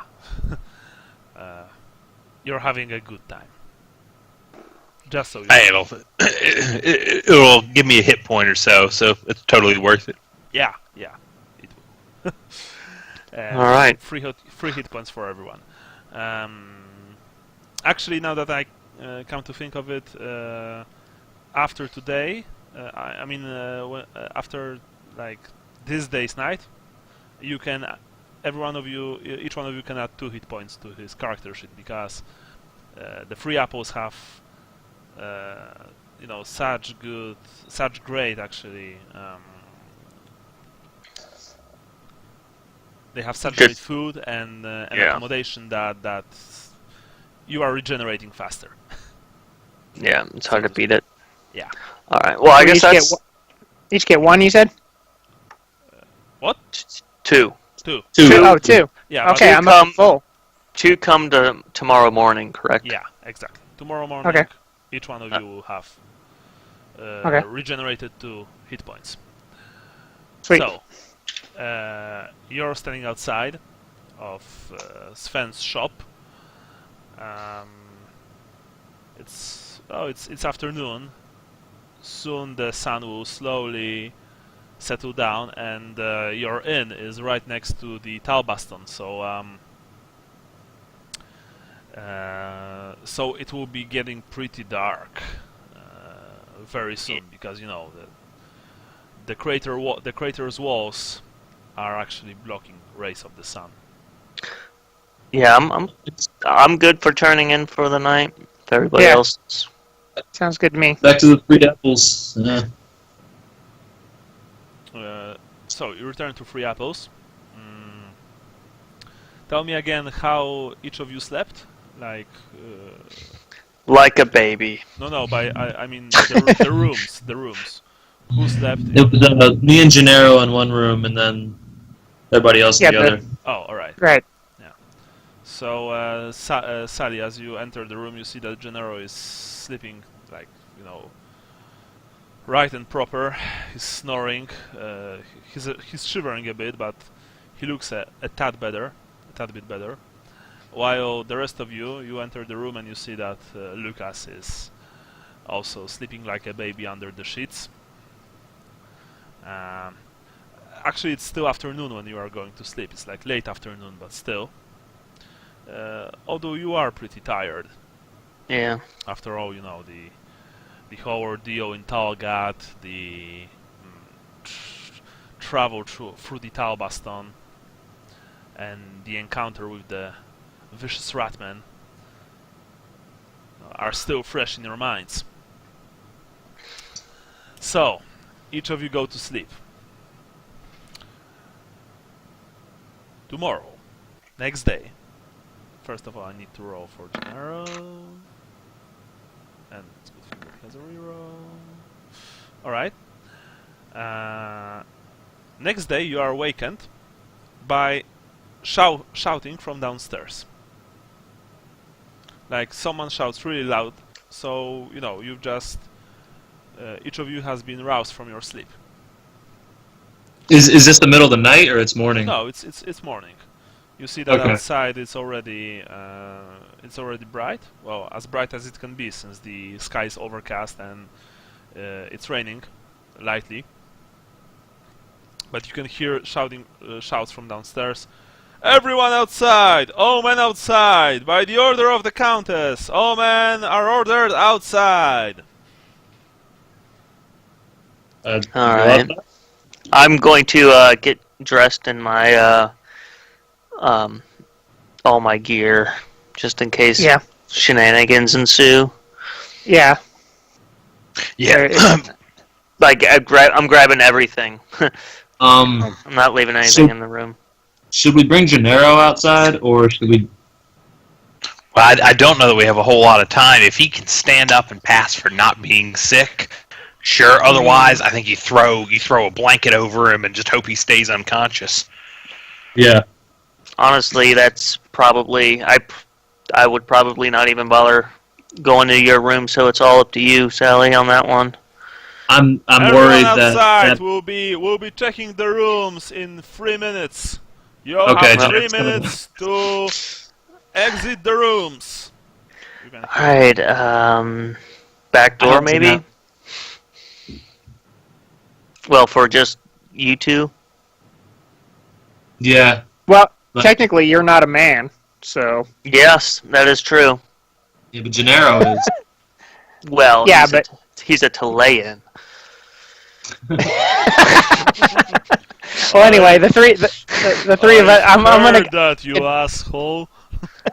Oh, it's good you're feeling better there. Alright, I'll be downstairs. Yeah.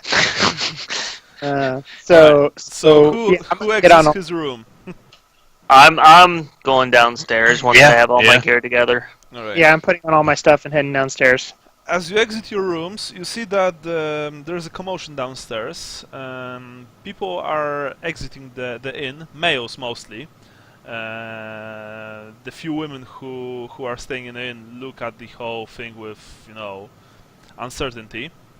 You see that a small group of 3 bulldogs are ushering the men outside, despite some of them protesting. Like, what did I do? What did I do? I'm just enjoying a pint. No talking outside, by the order of the countess. And they're just grabbing all the men and tossing them outside. As you enter the room, they of course look up and, you there, downstairs now. Don't let us come to get you. Right away, sir. And I'm gonna sling my pack, then All right. make my way outside. You go downstairs. The man who was, shouting, approaches you. Is there anyone left in those rooms upstairs? Oh yeah, there's a few more folks behind me. They're Men? they're. Are they men? I'm coming down with Gennaro. I think there's a couple. I'm not sure. Like, am I the first downstairs out of the group? All right, Apparently.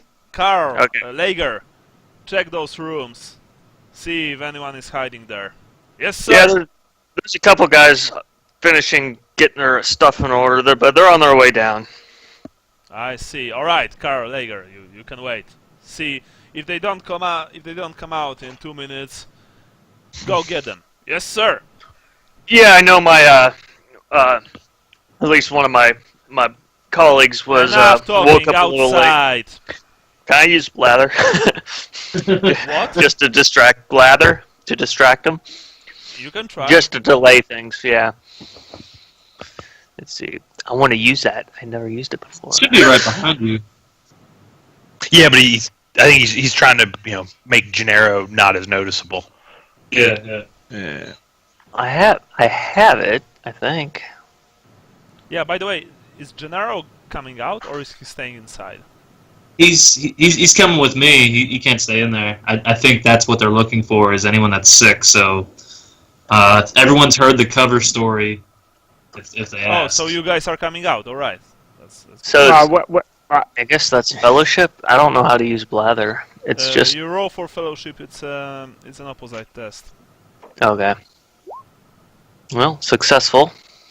Yeah, blather is fellowship. Oh my god. Enough talk outside.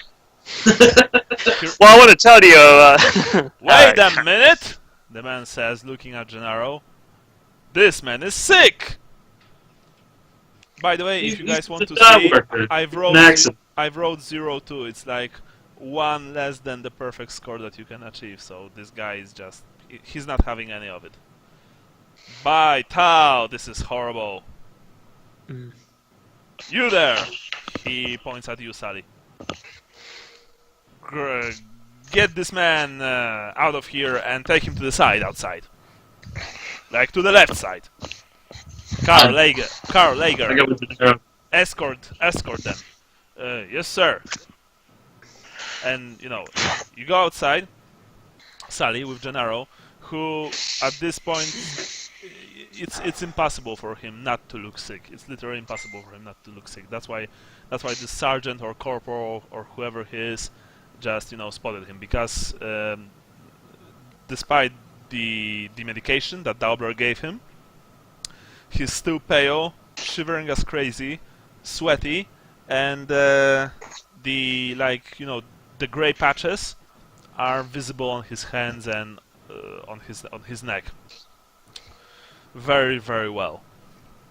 Outside, you can see about 50 men, 50 common citizens of Talabheim, standing in a huddled group, surrounded by about 12 bulldogs, with armed with halberds, swords, spears, the usual assortment of weapons.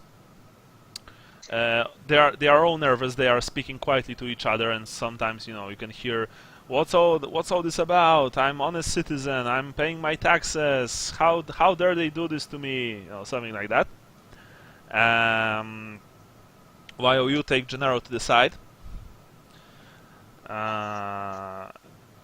the rest of you guys, you also exit the free feather. The free apples inn with the with the loud sergeant in tow.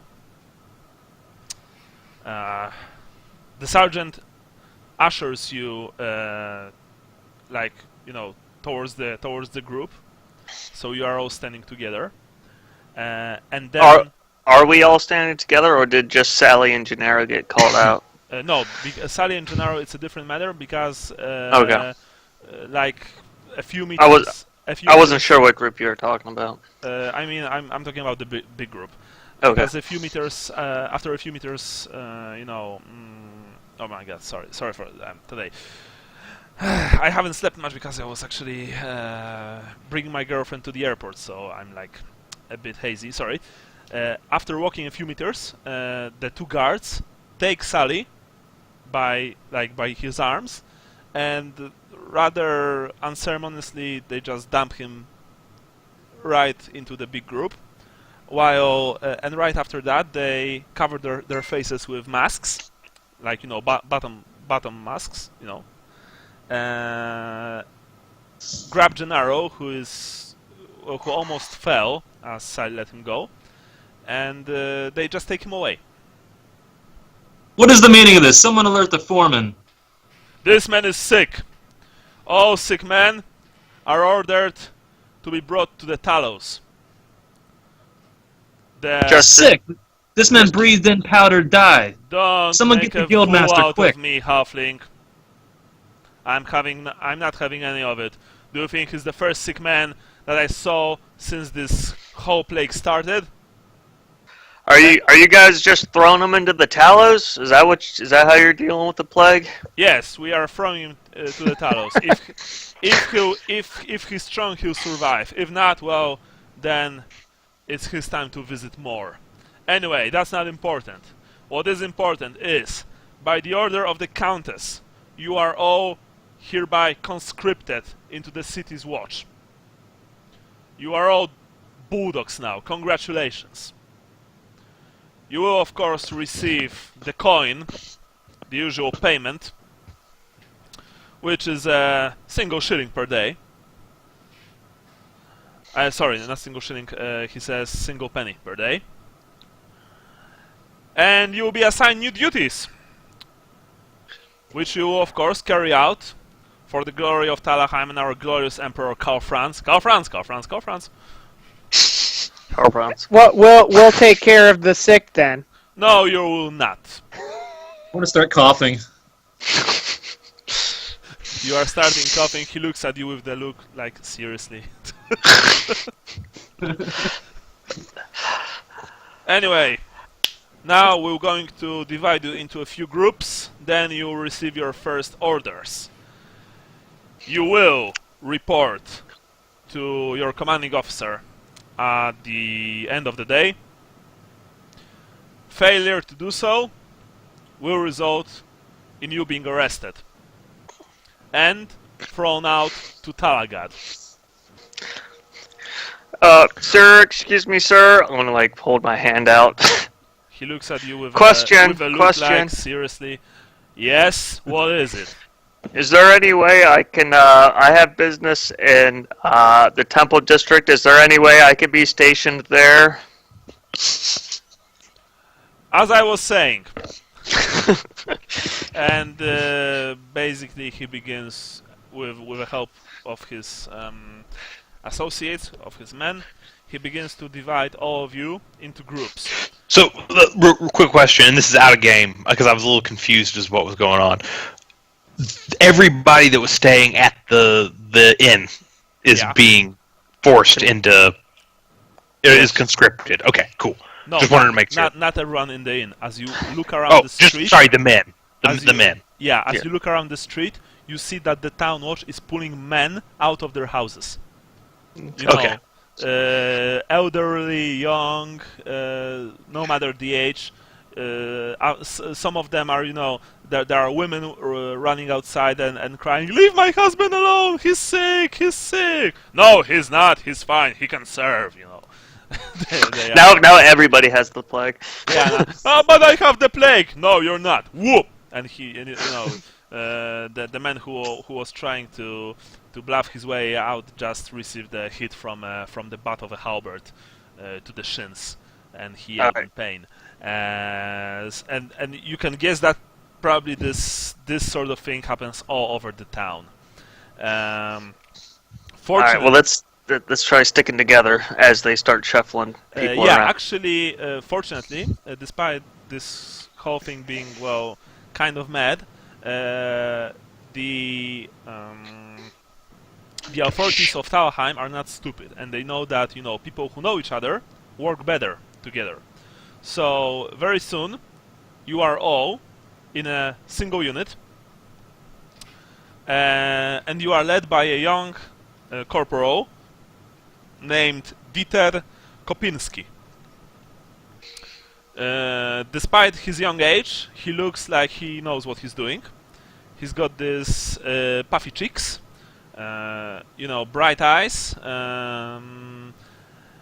He's got curly blonde hair, and he's not looking much like a soldier. But after he spoke a few words to you, you can already tell that it's just for show. This man knows his stuff. All right, man. He looks at each of you. You are now in the Bulldogs.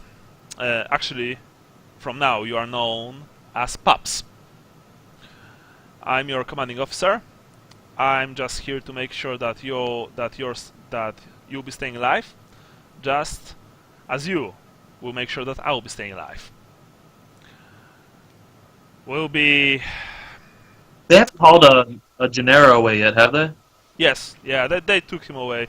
I mean, the whole thing with the forming of units took like... I'm sorry, because my goddamn rabbit... I would have said something for him to stay put where they put him, and that we'll find him. I will find you! I'll find you! I will find no matter him! what occurs! Yeah, I mean they took Gennaro away. You haven't exactly seen where, but this whole thing with units took like 2 hours. So he's gone. Like, what can I say? My headset cut out for like 20 seconds, but did I miss anything? Gennaro's gone. Yeah. Okay. So, will be for our duty for this day, men. Will be... Oh my god, will be the Morse round. You see, the City Watch has always been responsible for the collection of bodies and passing them on to the Priests of Death, god at the Garden of Mor. However, the Grey Ague has increased the workload, as has the fact that a number of Bulldogs are on other duties. And you see, as he told other duties, he hesitated for a split second. So, thus, we will spend this day and perhaps tomorrow on hauling bodies. It's a dangerous thing, so try to cover your faces as best as you can. Right. Good thing I have resist disease. Any questions? Remember, we are all in this together. I don't want to do this almost as much as you, but this is our duty. Yes, quick question here, sir, or Corporal. Corporal, you address me as Corporal. Hi, Corporal. Should He works for a we, living. do we, do we work for a certain number of hours, then get dismissed for the day? Yes, you are. And after the day is ended, I mean, the next day, you will meet me at the City Watch station near the Walled North Gate. It's at Ibenstrasse 12. Right. Where did they take us? You will meet me there at 6 a.m. Failure to present yourselves will mean in authorities. All right. So chasing this, after you. this location is that the same location that the priest of Moor told me to assist? No, Priest of Moor told you to assist in the temple. Yeah, but he said the temple they were moving bodies from another place. No, they were from the temple. They were moving bodies to their burial place. Oh, okay, But okay, They are prepared in the temple. So, okay. You know, and your duty basically means that you have to walk from house to house and take out dead bodies. Okay. Yeah. Corporal, where are they holding our friend? Well, your friend has been sick, right? Right? Supposedly. Yes. So, that means that they brought him to the Talos and left him there. Any particular place in the Talos? It's a big part of town. No, they've just dumped him outside the walls and left him there. If he can walk, he can probably find a place to stay, at least for some time. We don't patrol the Talos. There's no need. There are certain organizations there, which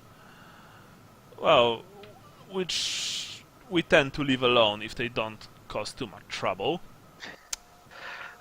Corporal, if you're looking for somebody to actually take the bodies to where are the bodies going? Are they going to God's Road to the Temple of Moor?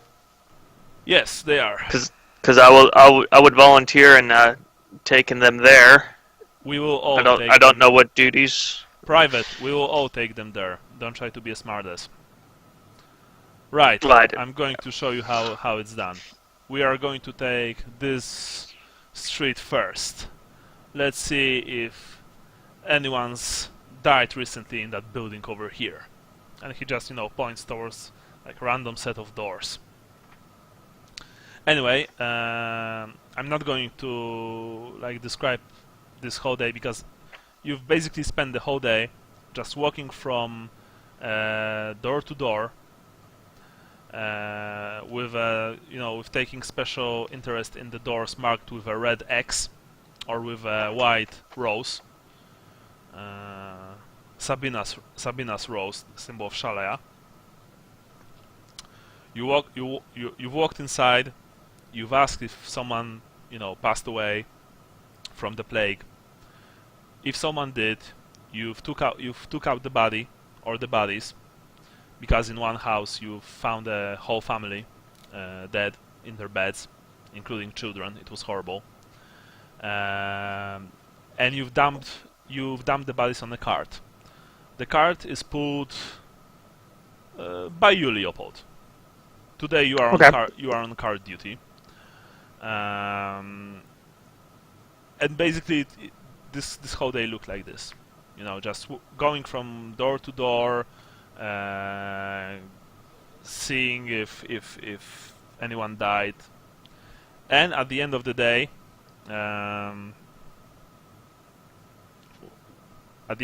you've just took the cart, which was very heavy at this time, and you've brought it to God's Row, to the Temple of Moor. Yeah, and you saw many other patrols of bulldogs doing the exact same thing. From what you could discern, there are two types of duties for pups, the new dog faces. There's the Morse round, which is actually dreaded by most pups, and there's the sewer detail, which means patrolling the sewers under the city. Your corporal actually told you that perhaps in like 2 days you'll probably be on the sewer detail. But next day, it's once again Morse round. Yeah, I want to try to keep an eye out. And when we are in the Morse district, I want to keep an eye out for Paul. Paul von Solek. All right. Yeah, Paul Van Solek. Well, keep an eye out. I presume keep an ear out more. Yeah, and I'm going to inquire if I have opportunities to speak with priests some more. I'm going to inquire on it and ask if he's around, and that just do what I can. Basically, the priests of More don't have time for you. When you try to speak with them, they just they are actually saying, "Not now, young man. Can't you see we have our hands full here? Do your duty." You know, something like this. It's not that they are disrespectful to you or they are assholes. It's that they have a lot of bodies to just deal with. So when a guy comes and asks, excuse me, they don't have time for this kind of talk. At least not now. Your day ended at about 9 p.m. 7 p.m. Of course, I'm talking, about like our time, time counting. It's like you know what I mean. Yeah, 7 p.m. The corporal left you all exhausted, right next to the city watch station near the walled north gate. A tall, ominous building, which looks like it could be used, as a defensive building if things went south. Right, man. We'll meet here the next day. Remember, 6 a.m. I don't tolerate anyone being late. If someone is late, he will receive 20 lashes. Now, good night to you all, and may Tao and More protect you. I'll see you tomorrow. And with that, he enters the building and leaves you outside. Shall we go find Gennaro? Yeah, I think we should go back to the 3 apples, get the crossbow and the medication, and then go right to the Talos. Okay. The corporals seem to be afraid of some sort of criminal organizations there. Maybe that's who we need to talk to make sure Gennaro's looked after for the next few days. Yeah. What's the plan when we find him?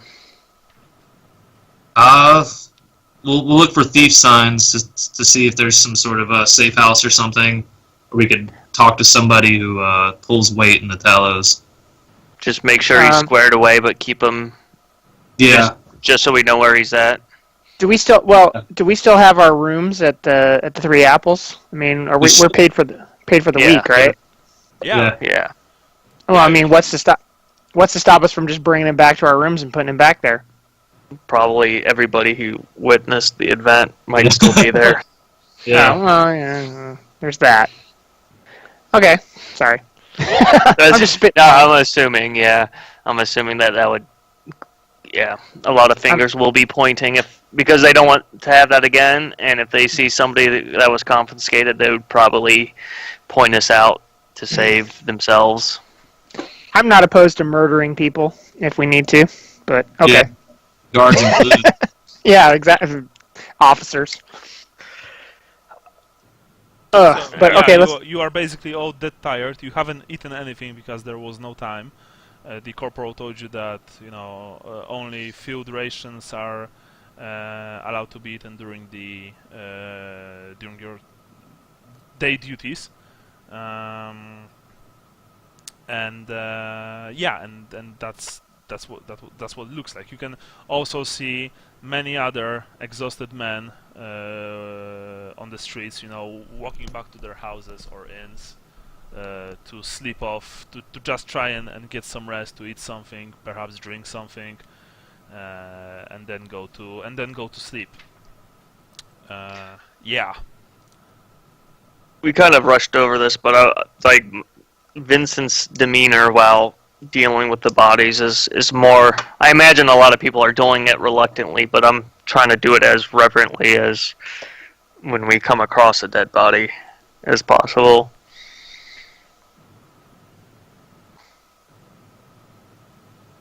Well,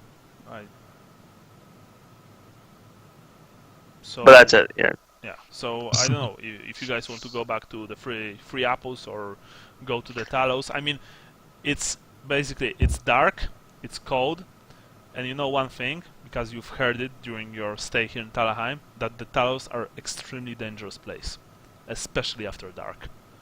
They're like, no sane man enters the Talos if he doesn't have to. I think that's exactly why we have to go looking for Gennaro. Because there's no loader, there are gangs there. There are cutthroats, gangers, all sorts of scum. People who enter Talos on their own will, on their own accord, usually just disappear.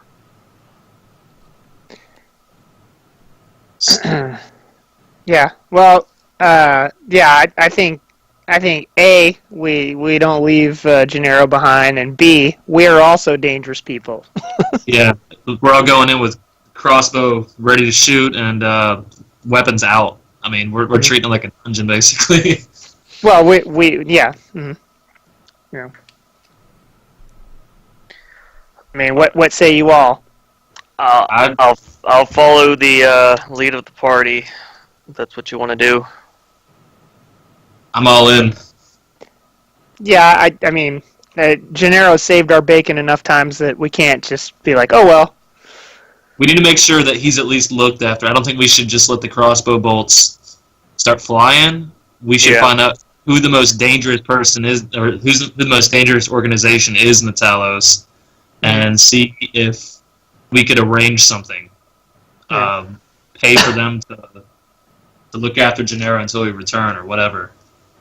I'm just concerned on it's going to be a really lucky go for us to actually find him. But yeah, I agree. If we end up finding him, just make sure he's in a secure spot that we can come back to periodically to make sure he's fed and taken care of, and come the cure, we can locate him again. Because I have a feeling he's going to be hard to find. Yeah, I agree, but we gotta try. Yeah. Yeah. Yep. All right, Lucas. I mean, to be quite honest, the selfish part of me would say wait until the morning, but obviously we also wouldn't exactly have a whole lot of time in the morning either. Yeah. So, I guess we kind of have to. should we commit a set number of hours, or shall we work through the night? We could leave we leave our own thief signs too. Because we've had a couple really good nights' rests. We can probably pull an all-nighter and do a day's work without. Yeah, I think so. Sucking. Well, let me put it to you this way. I think that if we don't find him tonight, he's gone. So let's find him tonight, do everything we can, and then, Agreed. We can. I can commit to an all-nighter. Yeah. Me too. All right, to the right. Talos.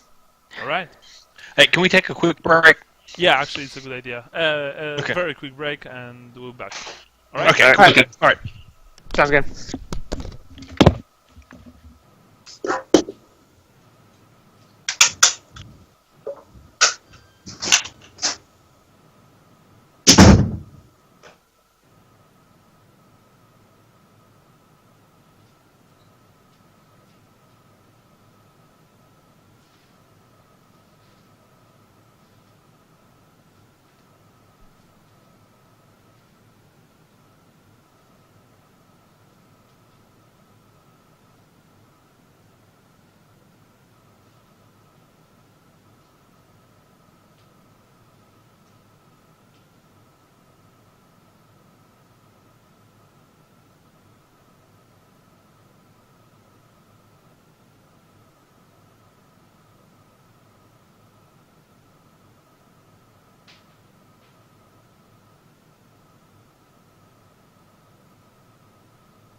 I'm back.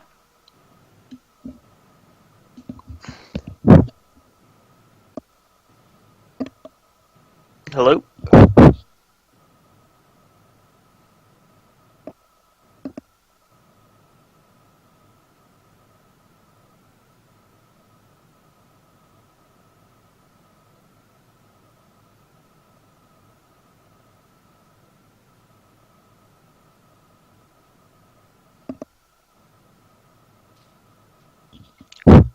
Hello? Yep. Okay.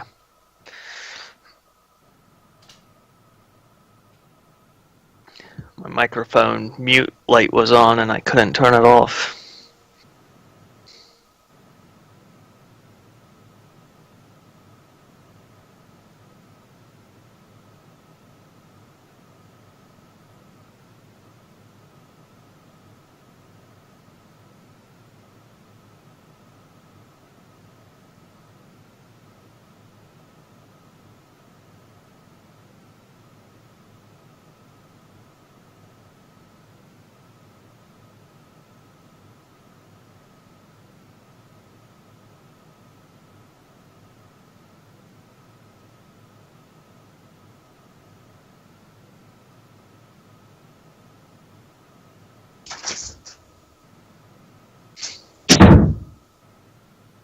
Alrighty, I'm back.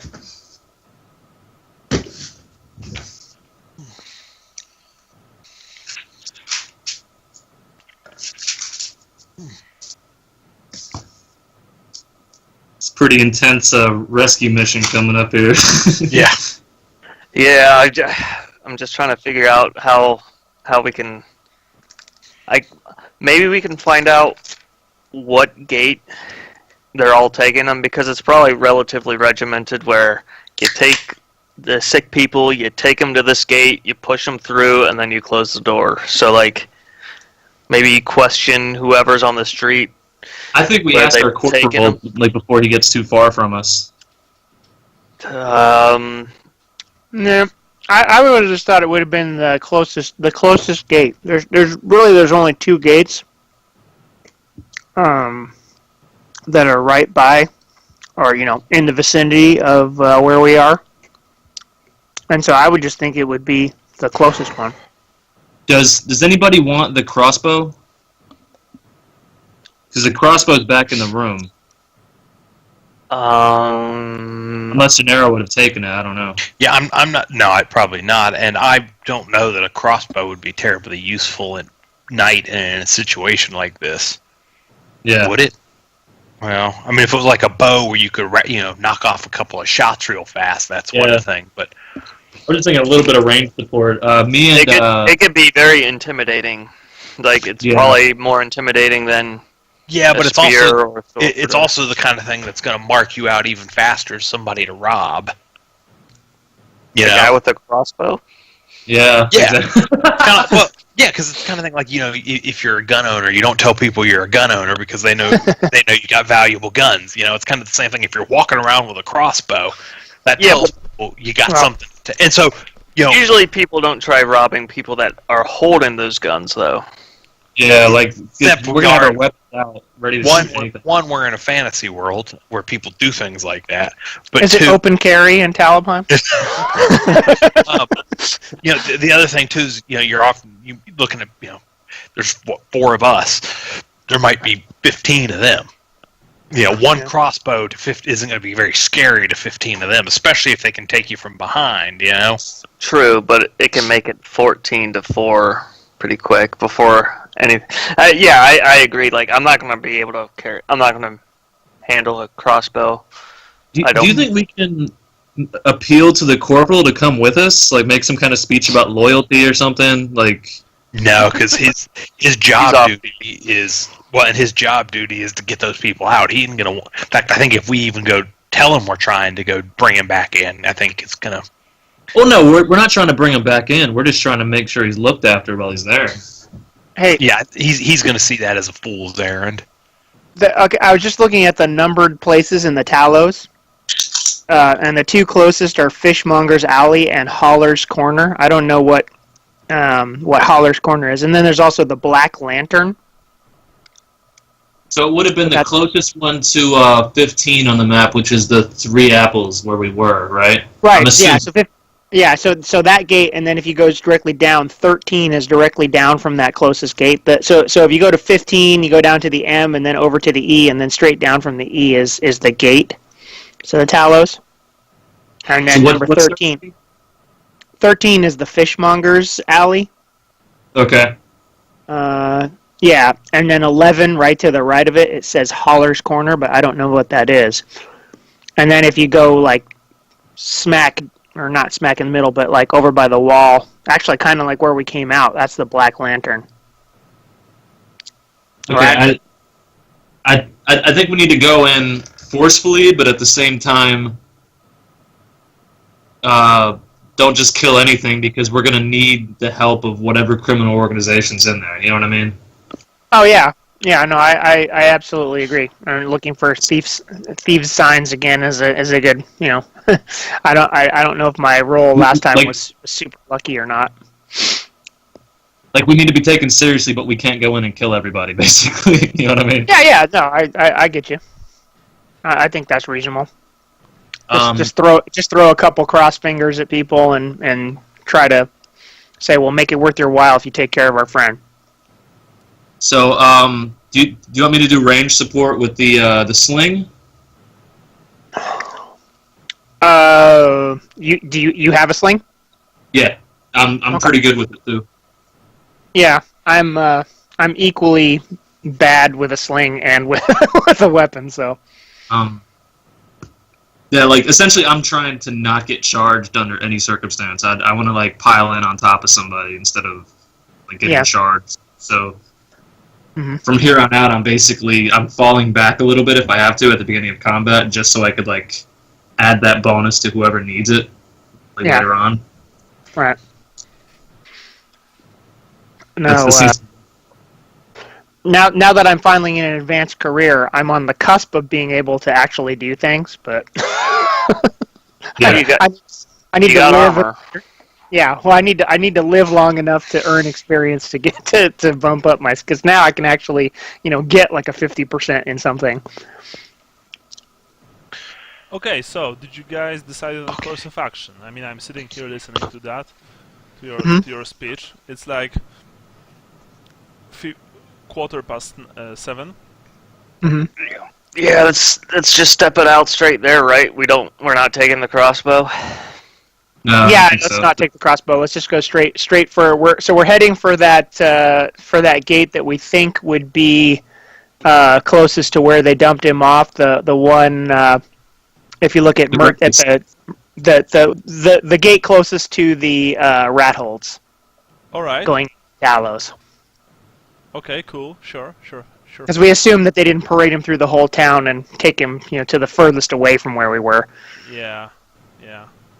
Okay, so you go to the gate. You see that, of course, the gate is, as every gate in Talabheim, in Talabheim's walls, is guarded by a group of guards, of dog faces, actually. I mean, bulldogs, actually.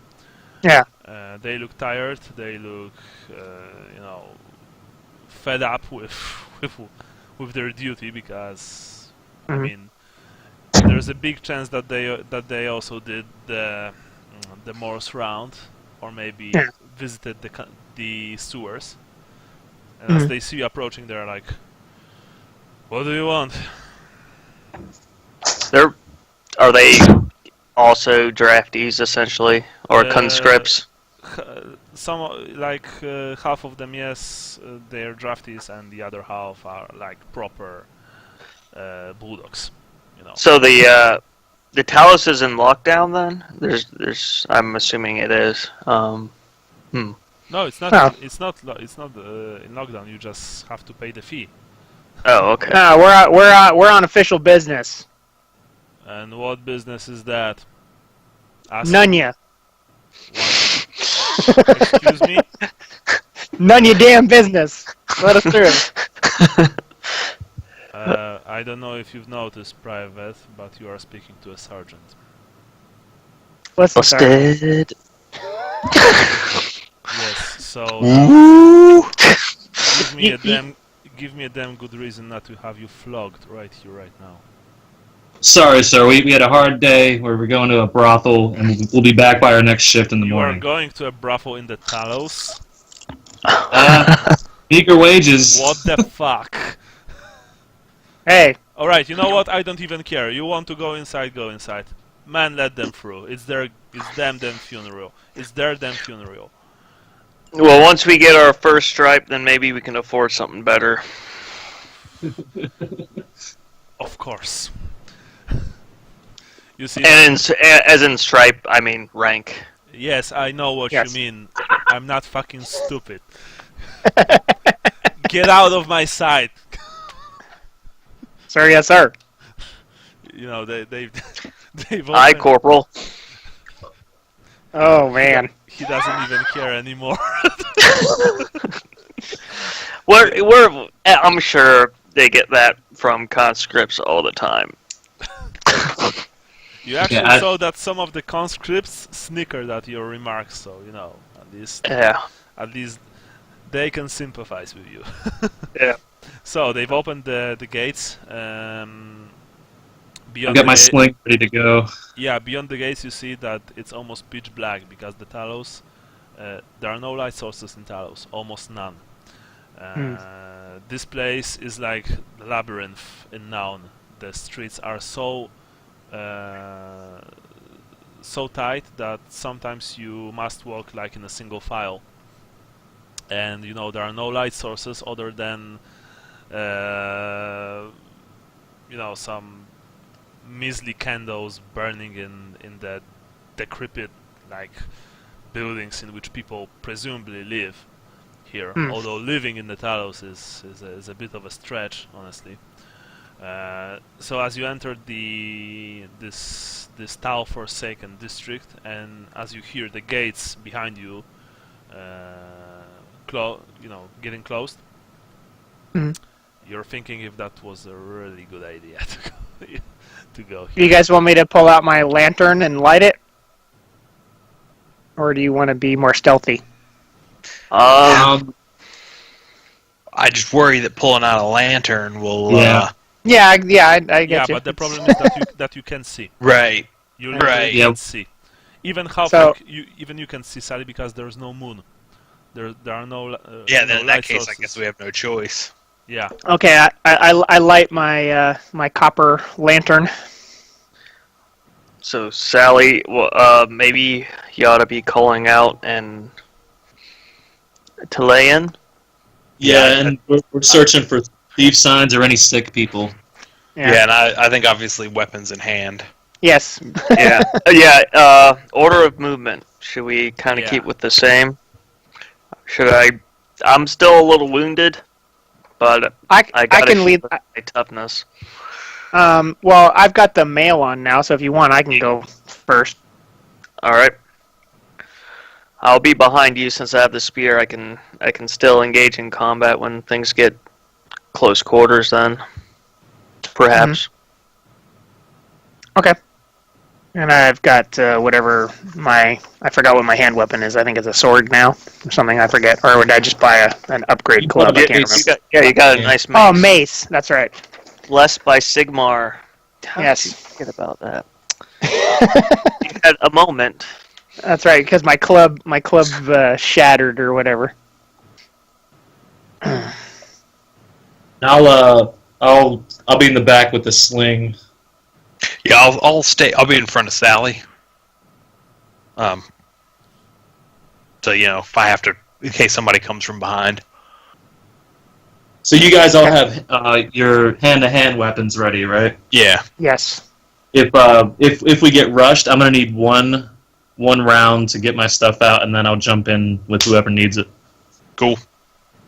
Although I hate to do this, I gotta run to the restroom again. I really apologize. No problem. Okay. Okay. So you guys, Yes. you are moving deeper into the Talos. Going Big through the, splash. going Sorry. through the winding streets, the narrow alleyways, walking past the decrepit buildings, a testament to human misery, and a clear sign that not everything is good and fair in Sigmar's glorious empire.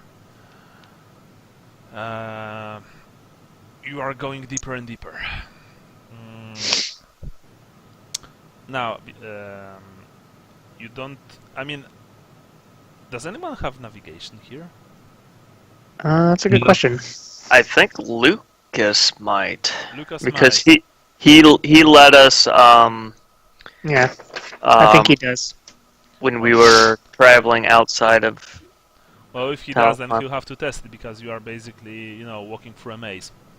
That's what I was going to say. We should probably keep note of where we're going. Maybe keep an eye out for that sign that says to leave Talos, to leave the Talos. The same sign you saw before. So in that case, those of you who can, please roll perception to look for the signs. Okay. The thief signs, of course. But roll perception. Where's And my by roll, he just rolls a 1 for navigation anyway, so he pulls out his GPS and... Dwarf and maid. Yep. Well, this little icon here says Gennaro is 30 feet to our left. So sign says Gennaro was here. Gennaro was here, yeah, but he's not here anymore. I can smell him. Oh, was that for thief signs? Yeah, actually, that's Yeah. Oh, okay. I can't do that. Sorry. No, yours was navigation. Oh, okay. Yeah, roll for navigation, Lucas. He did. He rolled a 1. No, he did not. What? Oh yeah, he did. Oh my God, sorry. I'm so sorry. I haven't seen. My God.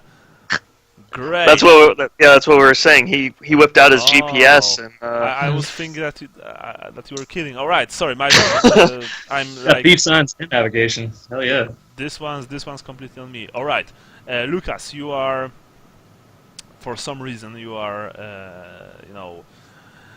leading them all expertly through the Talos.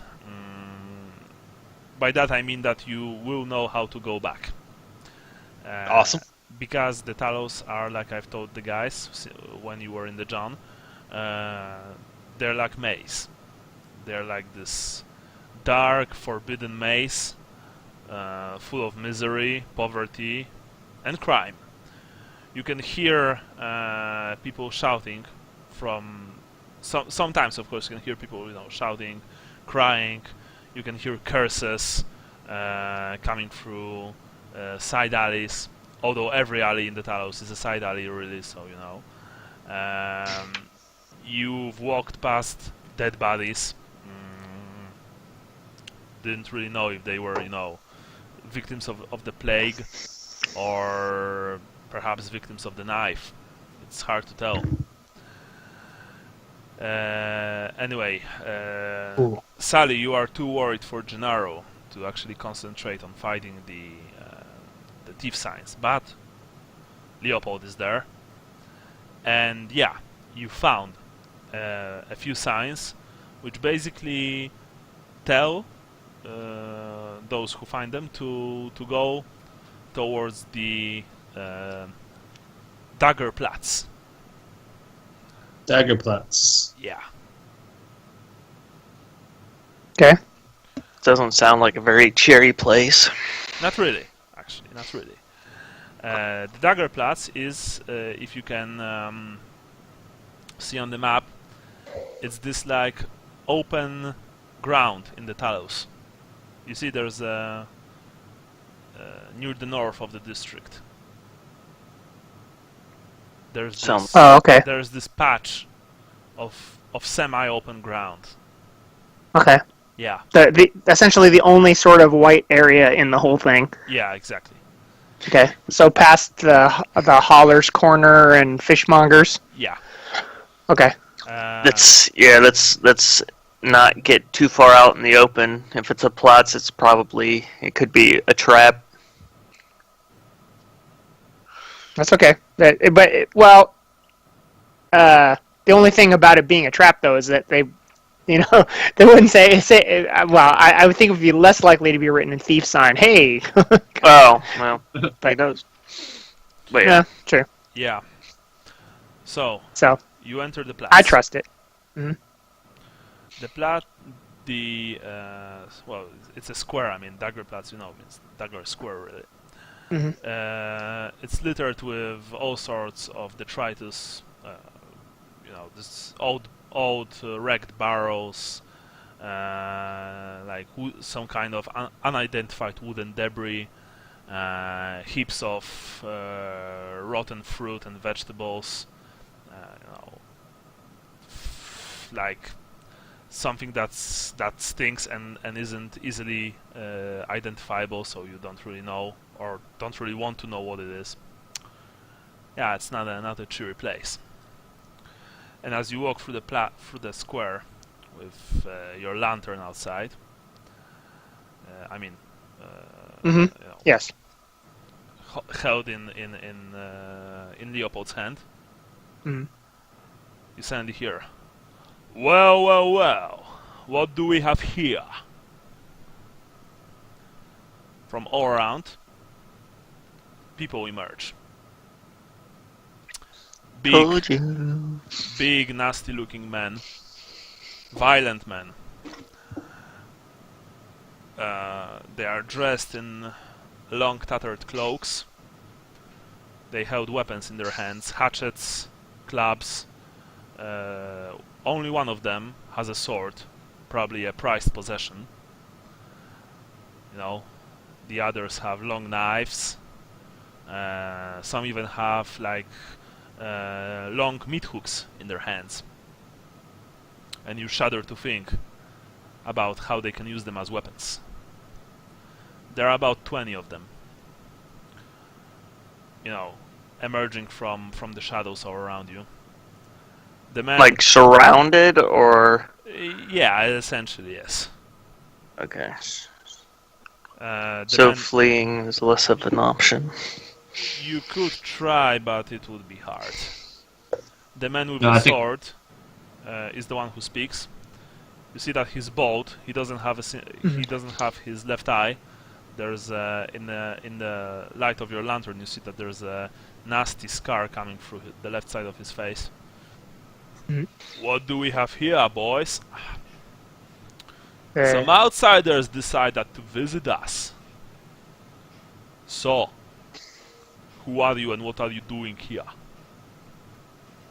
Ranald, protect you, brother. Ranald? Yes. He doesn't have any power here. Not him. We are not thieves. Oh, okay. We are what our dear lawmakers would call robbers, cutthroats, murderers. Ah. We're here looking for a friend. Oh, really? Just like that, you entered the Talos looking for a friend. Perchance, who's that friend? Do I know him? Maybe I killed him already. Maybe some of my men did. Bad news for you if you did. Oh, really? Yeah. Yes. Why is that? I mean, there's like 4 of you, there's 22 of us, and you are that it's bad news. Well, if you didn't kill him, there's a good chance that the plague may have. Ha! The plague. This is the Talos. And yes, we have plagued ones here. But we, you see that in the light, his smile is horrible. It's like this disgusting rictus grin. We take care of them. So no plague here. Now, this friend of yours, he's someone important. Because otherwise you wouldn't be here, risking your lives like that. How much is his life worth to you? You seem to be the one making demands, so you tell us. Well, I don't know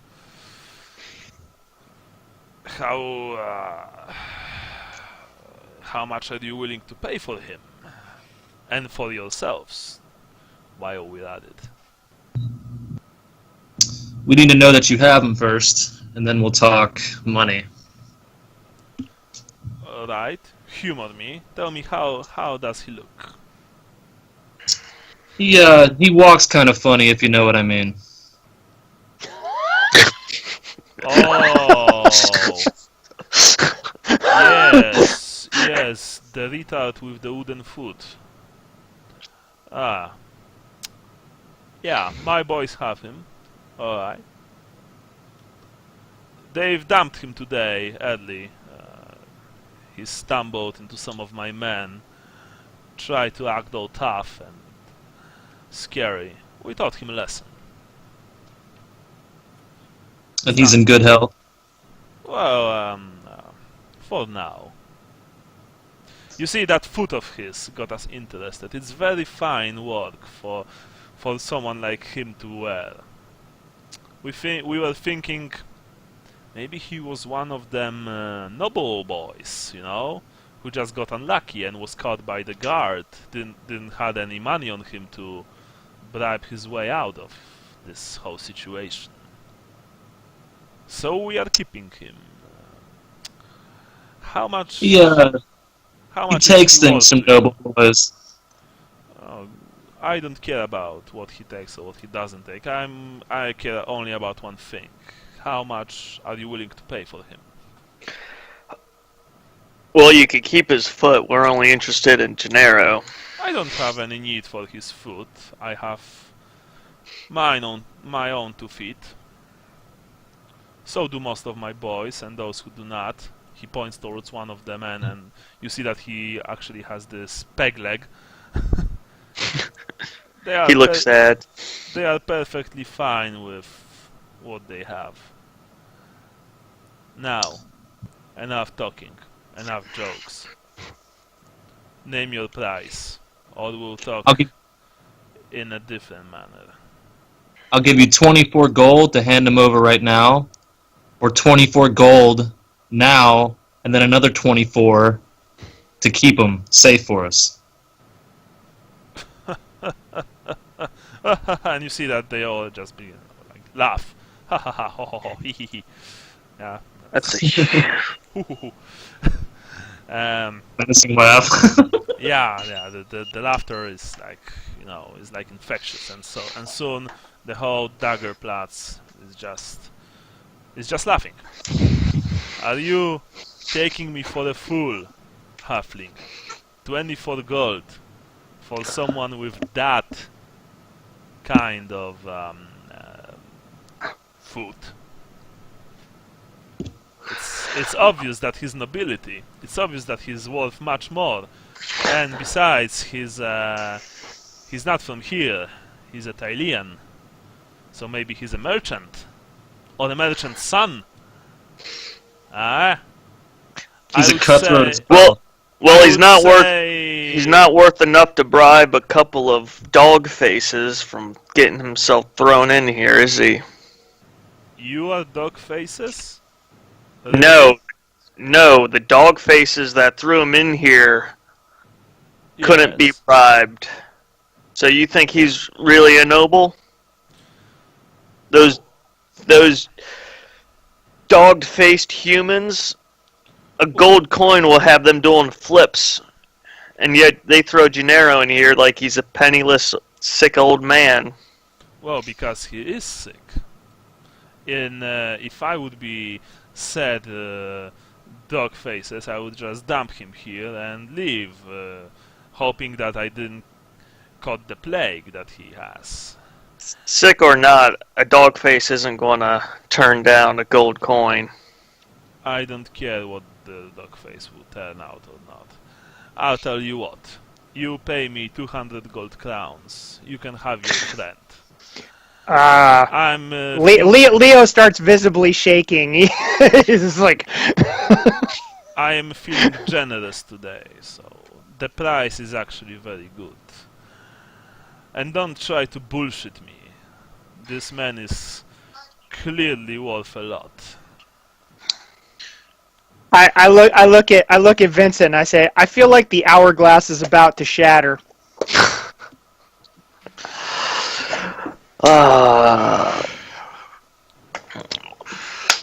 Boy, We you don't only have got- that kind of. Yeah, we don't have Boy. that kind of coin.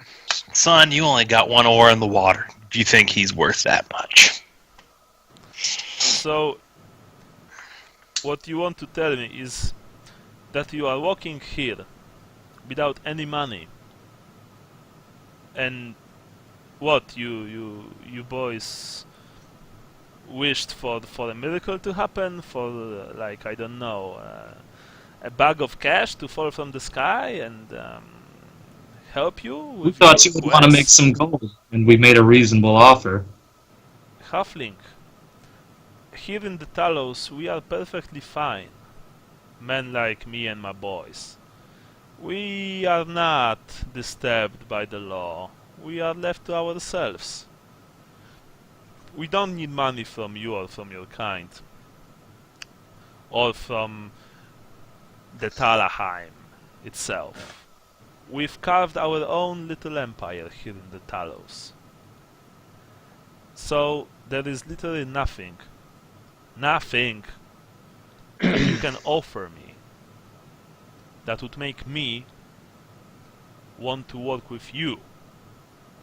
What about a way in and out of Talagad? I don't know, am I speaking in a different language? Unknown to the authorities. Why do I want to visit? Or Talabheim, sorry. Why do I want to leave the Talos? We are safe here. Yeah, but don't you want to get contraband in? It shows that you are not from Talabheim. Do you know that that inside this crater there are actually many towns. There are fields here. There are manors. We are self-sustained. What if we could get you a cure? What if we get you a cure for the plague? I don't have a plague. I don't need a cure. Neither You don't does have any- it now. No, but a lot of nobles do, and you could charge whatever you wanted. Let me assure you, neither I nor any of my boys need the cure. Actually, you know what? I'm getting exceptionally tired by your posturing and this childish attempts at bravado. You are all these jesters, you know, these fools who think themselves kings, walking here to our domain, you know, offering us nothing, threatening us, and then telling us about things that we already know. And I think I'm going to kill you right now. I'm actually. All right, going he's done talking. I'm gonna smash him in the face. You do know that he's like standing 15 meters from you. Oh, okay, Yeah. sorry. Yeah. I thought he was Edward's- closer. No, they're all like, you know. Well, we're gonna fight. Let's go. Men, cut them up, he says. That's fine. Okay, let's do it. Yeah, well, you are preparing yourselves to do battle. Yep. Is there a way out? No, not anymore. No, we're surrounded. You are completely surrounded. Okay. You know, the men are closing around you, readying their blades, their clubs, their hatchets. You are not stupid. You know that there are 4 of you, there are 20 of them, and they are not just, you know, your typical scum. Quick question, I yell out. You basically, as you answer a quick question, you see that, you know, they begin just run towards you, brandishing their weapons. They don't even scream or snarl. They've probably done this thing so many times, you know, killed so many people like you, that they are almost accustomed to it. It actually sickens you to think that there are men like this in the Empire, that there are men like this in the world to whom life means so very little. I And got as- caught on fire by one. I'm gonna yell, Ranald, favor us. This man has cursed your name. And as you make your peace with your gods, and as you prepare to fire your well, really inadequate weapons at the charging cutthroats, murderers, scum, yeah, you are thinking that it was probably a very bad idea to enter this place. And then the crossbow bolts begin to fly. And first of the men is falling to the ground, howling with a bolt stuck through his eye. And the other is toppling sideways with a bolt stuck through his chest. And Leopold, you can hear 2 bolts swishing past your head, like inches past both of your ears. The 2 cutthroats, one of them wielding the aforementioned hook, and one of them brandishing a huge meat cleaver, die gurgling blood from pierced windpipes. Oh. You're not exactly what is going on, but in just a few seconds, 20 men. From 20 men, instead of 20 men, there are only 15 men, and then 10 men, and then 5. The rate of fire of this crossbows is insane, and but it's not only the rate of fire; it's the accuracy. Every single bolt, every single projectile finds its mark, and it's deadly as well as it can be. Finally, the man that was threatening you, the last man standing, drops his prized possession, his short sword, turns around and runs, or actually tries to run, before two bolts struck him right between the collarbone, flipped him in the midair, and sent him crashing to a pile of rotten wood, where he lies still dead. It all took a few seconds. And Cool. it's peaceful and quiet. We may have Take found my time. Deadeye. Aye, Manlink, that you did. Manling. From behind you, the voice comes. I want to turn around and Yeah. expect not a human being, since they called us Manling. You see a short, stocky figure in long cloak, which is which to your average eye looks like just, you know, some sewn together rags with small branches and leaves put through. Beneath that cloak, the light of your lantern reveals a strange set of armor on this short, stocky figure. It's like a mix of elastic metal and leather and studded leather. You see that the dwarf, because surely it is a dwarf since he has an impressive beard, on which there's actually his head is covered in a strange helmet. The helmet is sculpted in a way that it also covers his beard, so it looks like, you know, he has a metal beard. His right eye, the right eye lens of his helmet looks like a targeting scope, for sort of a you know, a better word. There are 2 short daggers on each side of his belt. Pouches crisscross his chest, and there is a set of weapons hanging on his back. You see a handle of an axe, you see a human-made falchion, and the butt of a pistol. But it's the weapon that he holds is the most strange thing of all. It's a crossbow with you know, it's like this. It's like 2 crossbows welded together with a box-like, sickle-like magazine underneath, and something like spyglass put on top. The dwarf holds the crossbow in his hand, you know, lightly, but you can see that it's trained on you. It's not like he's aiming it at you, but you know that if situation requires it, it's just a small push of the trigger and the bolts start flying again. You can also now see that the pouches that crisscross his chest hold more of this strange, like, clips, magazines. You don't really know how to call them. I am the guy, Manling. You found me. Congratulations. I think you're the one that found us. Yeah. Well, let's just say that I found one of your friends.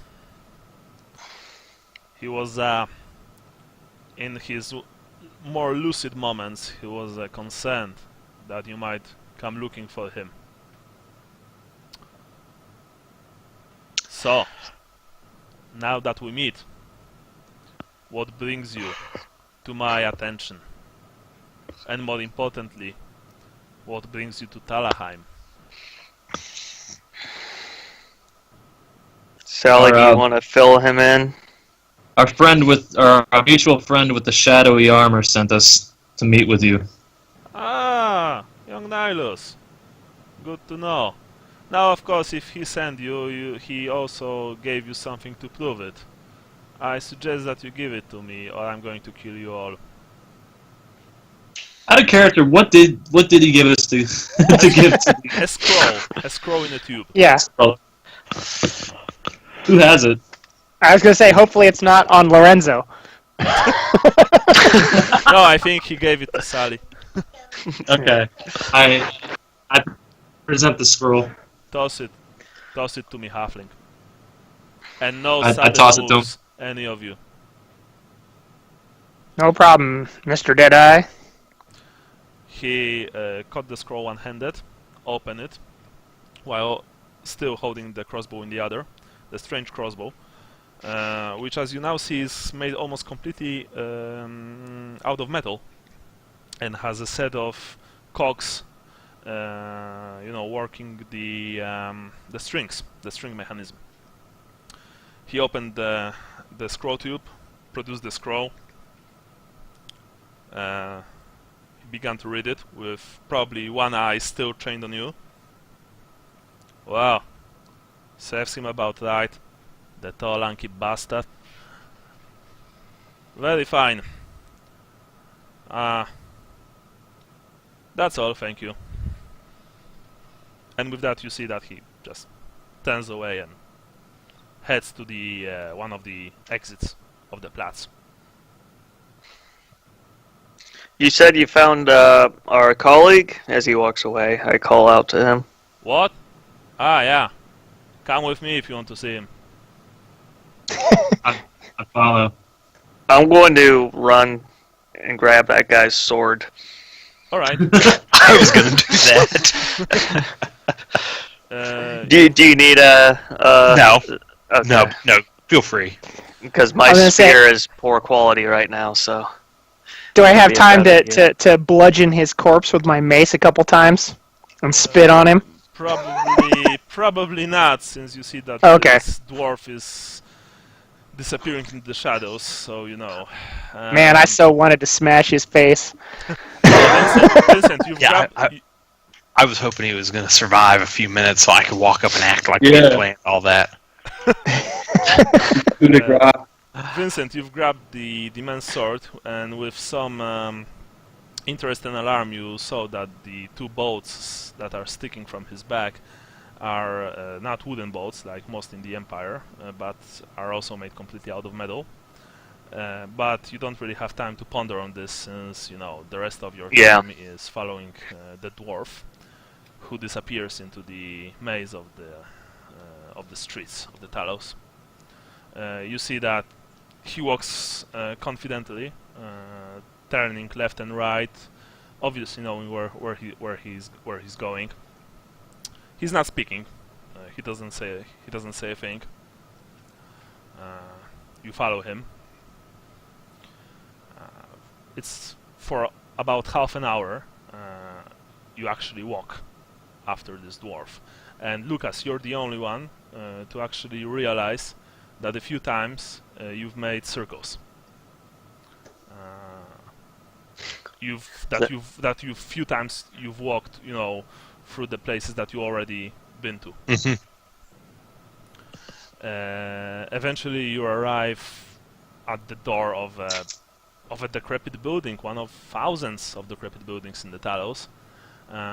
You see that the dwarf produces a small, metal piece of wire, pushes it into the lock.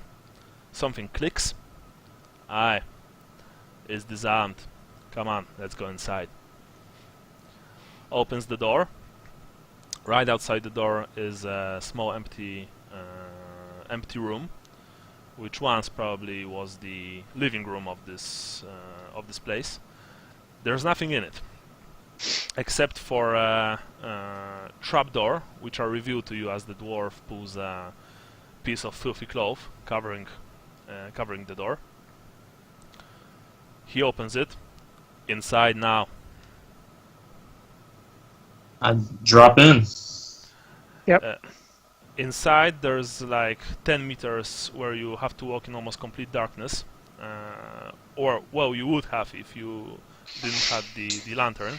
But soon there are you see that there are small torches in the walls, which are just the walls are in the solid earth. They've been because you are walking through a tunnel which has been dug in under the Talos. The tunnel leads for 20 more meters and ends with another set of much sturdier doors. Before you are able to do anything, the dwarf pushes his way through. Once again, does something with the lock. Once again you hear a click. He opens the door. Well, what are you waiting for? Make yourself at home. Inside you see a relatively big space. It's like if two of the rooms in the Three Apples have been connected. The ceiling is not. The ceiling is rather low, but not that low that any of you needs to hunch, walk hunched. There are crates piled under one wall. Crates, barrels. Under the other, there's a single bed, on which lays Gennaro, covered in a couple of blankets and with a pitcher of water right next to him. You can see that he's ill, but probably he's feeling a bit better since when you walked in, he pushed himself up on one elbow. Oh, boys, good to see you. I'm gonna run up and give him a hug. He sounds better. You do just that. You also see that under the third wall, right in front of the door, there's a weapon rack with all sorts of weapons.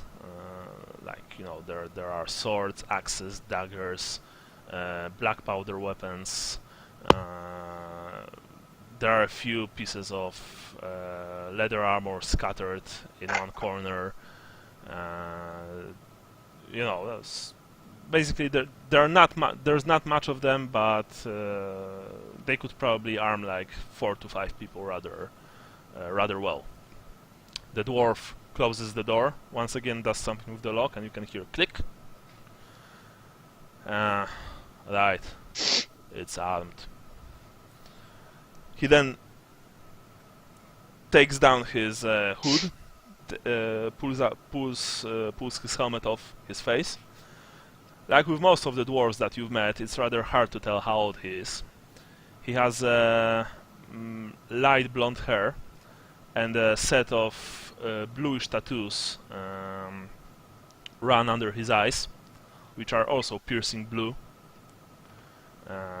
He looks at each of you, and you actually understand the nickname because his eyes are dead. In that he looks like there's no life in them. Very well. Sit, make yourself at home. Want to eat something? Drink something? I'm gonna open up the little tin of the medicine I have, so Gennaro can get a huff of it. All right. Yes. Food ought to be good. Try. Thank you been- for your we've been hospitality, Master Deadeye. We've been conscripted. It's not my hospitality, manling. Nihilus asked me to take care of you at least for some time, for the services you've done to the Empire. So I'm doing just that. It's a debt. In those crates and barrels there are food rations. It's not much for you manlings probably, but it will keep you alive. There's no alcohol here. I mean there is, but I'm not using it for drinking, just for cleaning wounds. So you can. Well, I certainly owe you a drink at some point, her dwarf. You can get yourself a pitcher of water. That barrel over there. There's a clean spring water from the one of Talbaston springs. Can I ask you something? You already did, but yes, you can. When you're here, do you ever hear scratching in the walls? You mean the Fagoraki, The who? the Skaven? Are you ever afraid that they might break through? He begins to laugh. He has this rather nasty laugh. It's the first impression is that of a dead man laughing. Manling, why do you think I am here in Talabheim? This city has days before the Ratmen arrive. So, and with that, we'll end it for today. all right. On a sort of a cliffhanger. Yeah.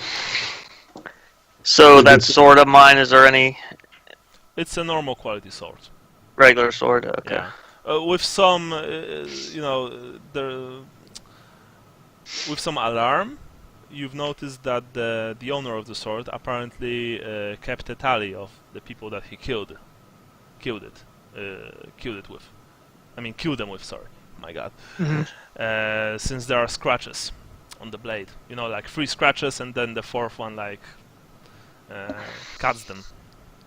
Okay. Mhm. Yeah. Yeah. Well, And there are quite a few of them on this Yeah. blade. I'm just going to ask the dwarf. Can I have this? Since he was the one that killed it. You took it. Do whatever it is. Do whatever you wish to do with it. I don't care. Thank you. All right. For today's game, everyone gets 70 points.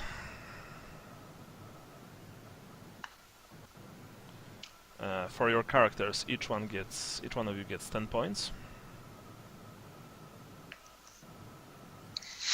For your homeland, so to speak. First of all, Andrew, 10 points. Brian, what about you? I said something about Tylia in the beginning. Yeah, you actually get. I will give you 10 points for the interaction with the fake merchant. Okay. That's what it was, yeah. Yeah. Jason and Sean, both Wissenlanders. Mhm. I don't think I have much to sell on that. All right. I was trying to play the aspect of Wissenlanders being sort of hedging their bets with many gods, so I tried to pray to more. I tried to throw in a Ranald there, but I don't know if that counts or not. So in that case, I'll give you 5 points because you've Okay. presented it rather nicely. Cool. Now, your star signs. I guess I'll start. Gungren's Baldric. It's a martial, honorable profession of arms. I guess honorable in the fact that I asked if I could have the sword since the dwarf killed it. 10 points for Kind of consider that's his. Nice. Okay. Sean? I just tried to haggle for the armor. I don't know how successful I was in that, so... Well, you did try to do that, so... Mhm. 10 points. Okay. Andrew? Mummet the Fool, sensible, intuitive, lucky. Well, I mean, we can all... You were very sensible, actually. And lucky. Yeah, and lucky. Deadeye made us very lucky. Yeah. Brian? Rhea's Cauldron, righteous, fearless, merciful. I went back into the Talos knowing it was 10 bad. points, 10 points because you wanted to go back to Talos. Yeah, I forgot about religion, so let's do that very quickly. Brian, you were talking about Ronald today quite a lot, so I'll give you 10 points. He insulted Ronald. Yeah. Actually, you don't know that, but I've envisioned these boys are as, disciples of Cain more than Ronald, so, Yeah. the god of murder for those of you who don't know. But anyway, Jason, I'll give you 10 points for your more worship. Okay. Sean, what about you? You weren't exactly Sigmarite today, but you were. No. You did go to the Temple of Mor. Mm-hmm. He said something about Ronald too, I think. Yeah, I tried to flash him the Ranald fingers, but he wasn't having it. The lead guy. Yeah, that was pretty cool. So I can give you 10 points. And Andrew, what about you? Yeah, not really. It was more Talabheim land than Tal. So but it is somebody who's not terribly religious. It obviously didn't create a whole lot of opportunity. Sure thing. To do that. So. Okay. So what about your doom and gloom, Brian? The blind maiden shall wait thy soul. I think me and pretty much everyone else is ready to get killed over the cause in the end. All right. So 5 points. I thought at least one of us was going to get killed in that. Yeah. Maybe all. Yeah. Let's give you 10. Andrew. The sword shall bring no justice, only suffering. 10 points because you let Jason get the sword. Okay. Oh yeah. Cool. That was very nice. It probably wasn't intentional, but it was very nice. Jason. The tiniest of Tal's children, will feast upon thy gut. Asking about the scratching on the walls. Yeah. 10 points for that. All right. Okay. Sean. I just made one reference to an hourglass about to shatter, and I really wanted to. I didn't do it. I was just going to go berserk and start attacking those guys, but so I didn't do it. So that doesn't count, I guess. So yeah, I'm not sure, but it's the hourglass shatters before that last grain falls.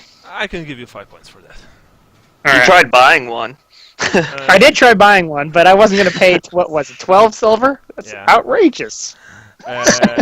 Everyone gets 5 points for ideas for the tallow, venture, because I know that only probably one of you came up with the idea in the first place. But since all of you decided to do this rather foolhardy thing, I'm going to reward you all for 5 points, and Brian also gets 5 points for his halfling.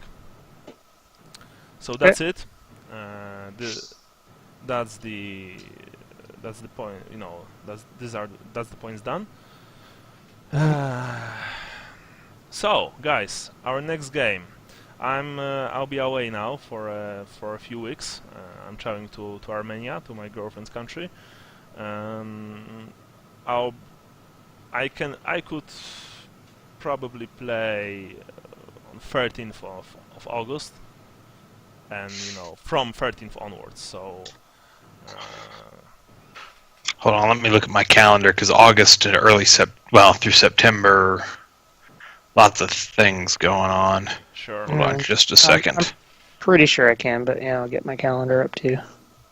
August, as far as that's fine for me. I think the 13th. Yeah, the 13th looks clear. Looks like it's about the only weekend clear, but. So that's likewise, looks good to me. So let's play on 13th standard time. And cool, thanks. So thanks for that. Thanks for the game as usual. If you guys have You speak about Armenia? Yeah. Armenia or Romania? Armenia. Oh, okay. Armenia. I was thinking you said Romania. No, Armenia. I'll be there for like a week. Trip. Yeah, thanks. I'll be there for like a week. It will be scalding hot, so I hope I'll make it. I don't like high temperatures. What's your idea of scalding hot? When I was in Miami, I never left the pool. There you go. Yeah, but I was a kid, so maybe I'm a bit tougher now. No, I mean 30 Celsius plus is like a horror for me. So yeah. Anyway, guys, thanks for the game. Call me anytime if you want something, and I'll see you soon. All right, sounds good. Good game. Thanks a lot. Yeah. And so for you guys for points, I have 125 for Sally, 115 for the rest of us each. So yep, that's what I got for me. I have 130. Oh, 130? Maybe I just counted wrong. There was Did you two fives. Like one was for ID and one was for race.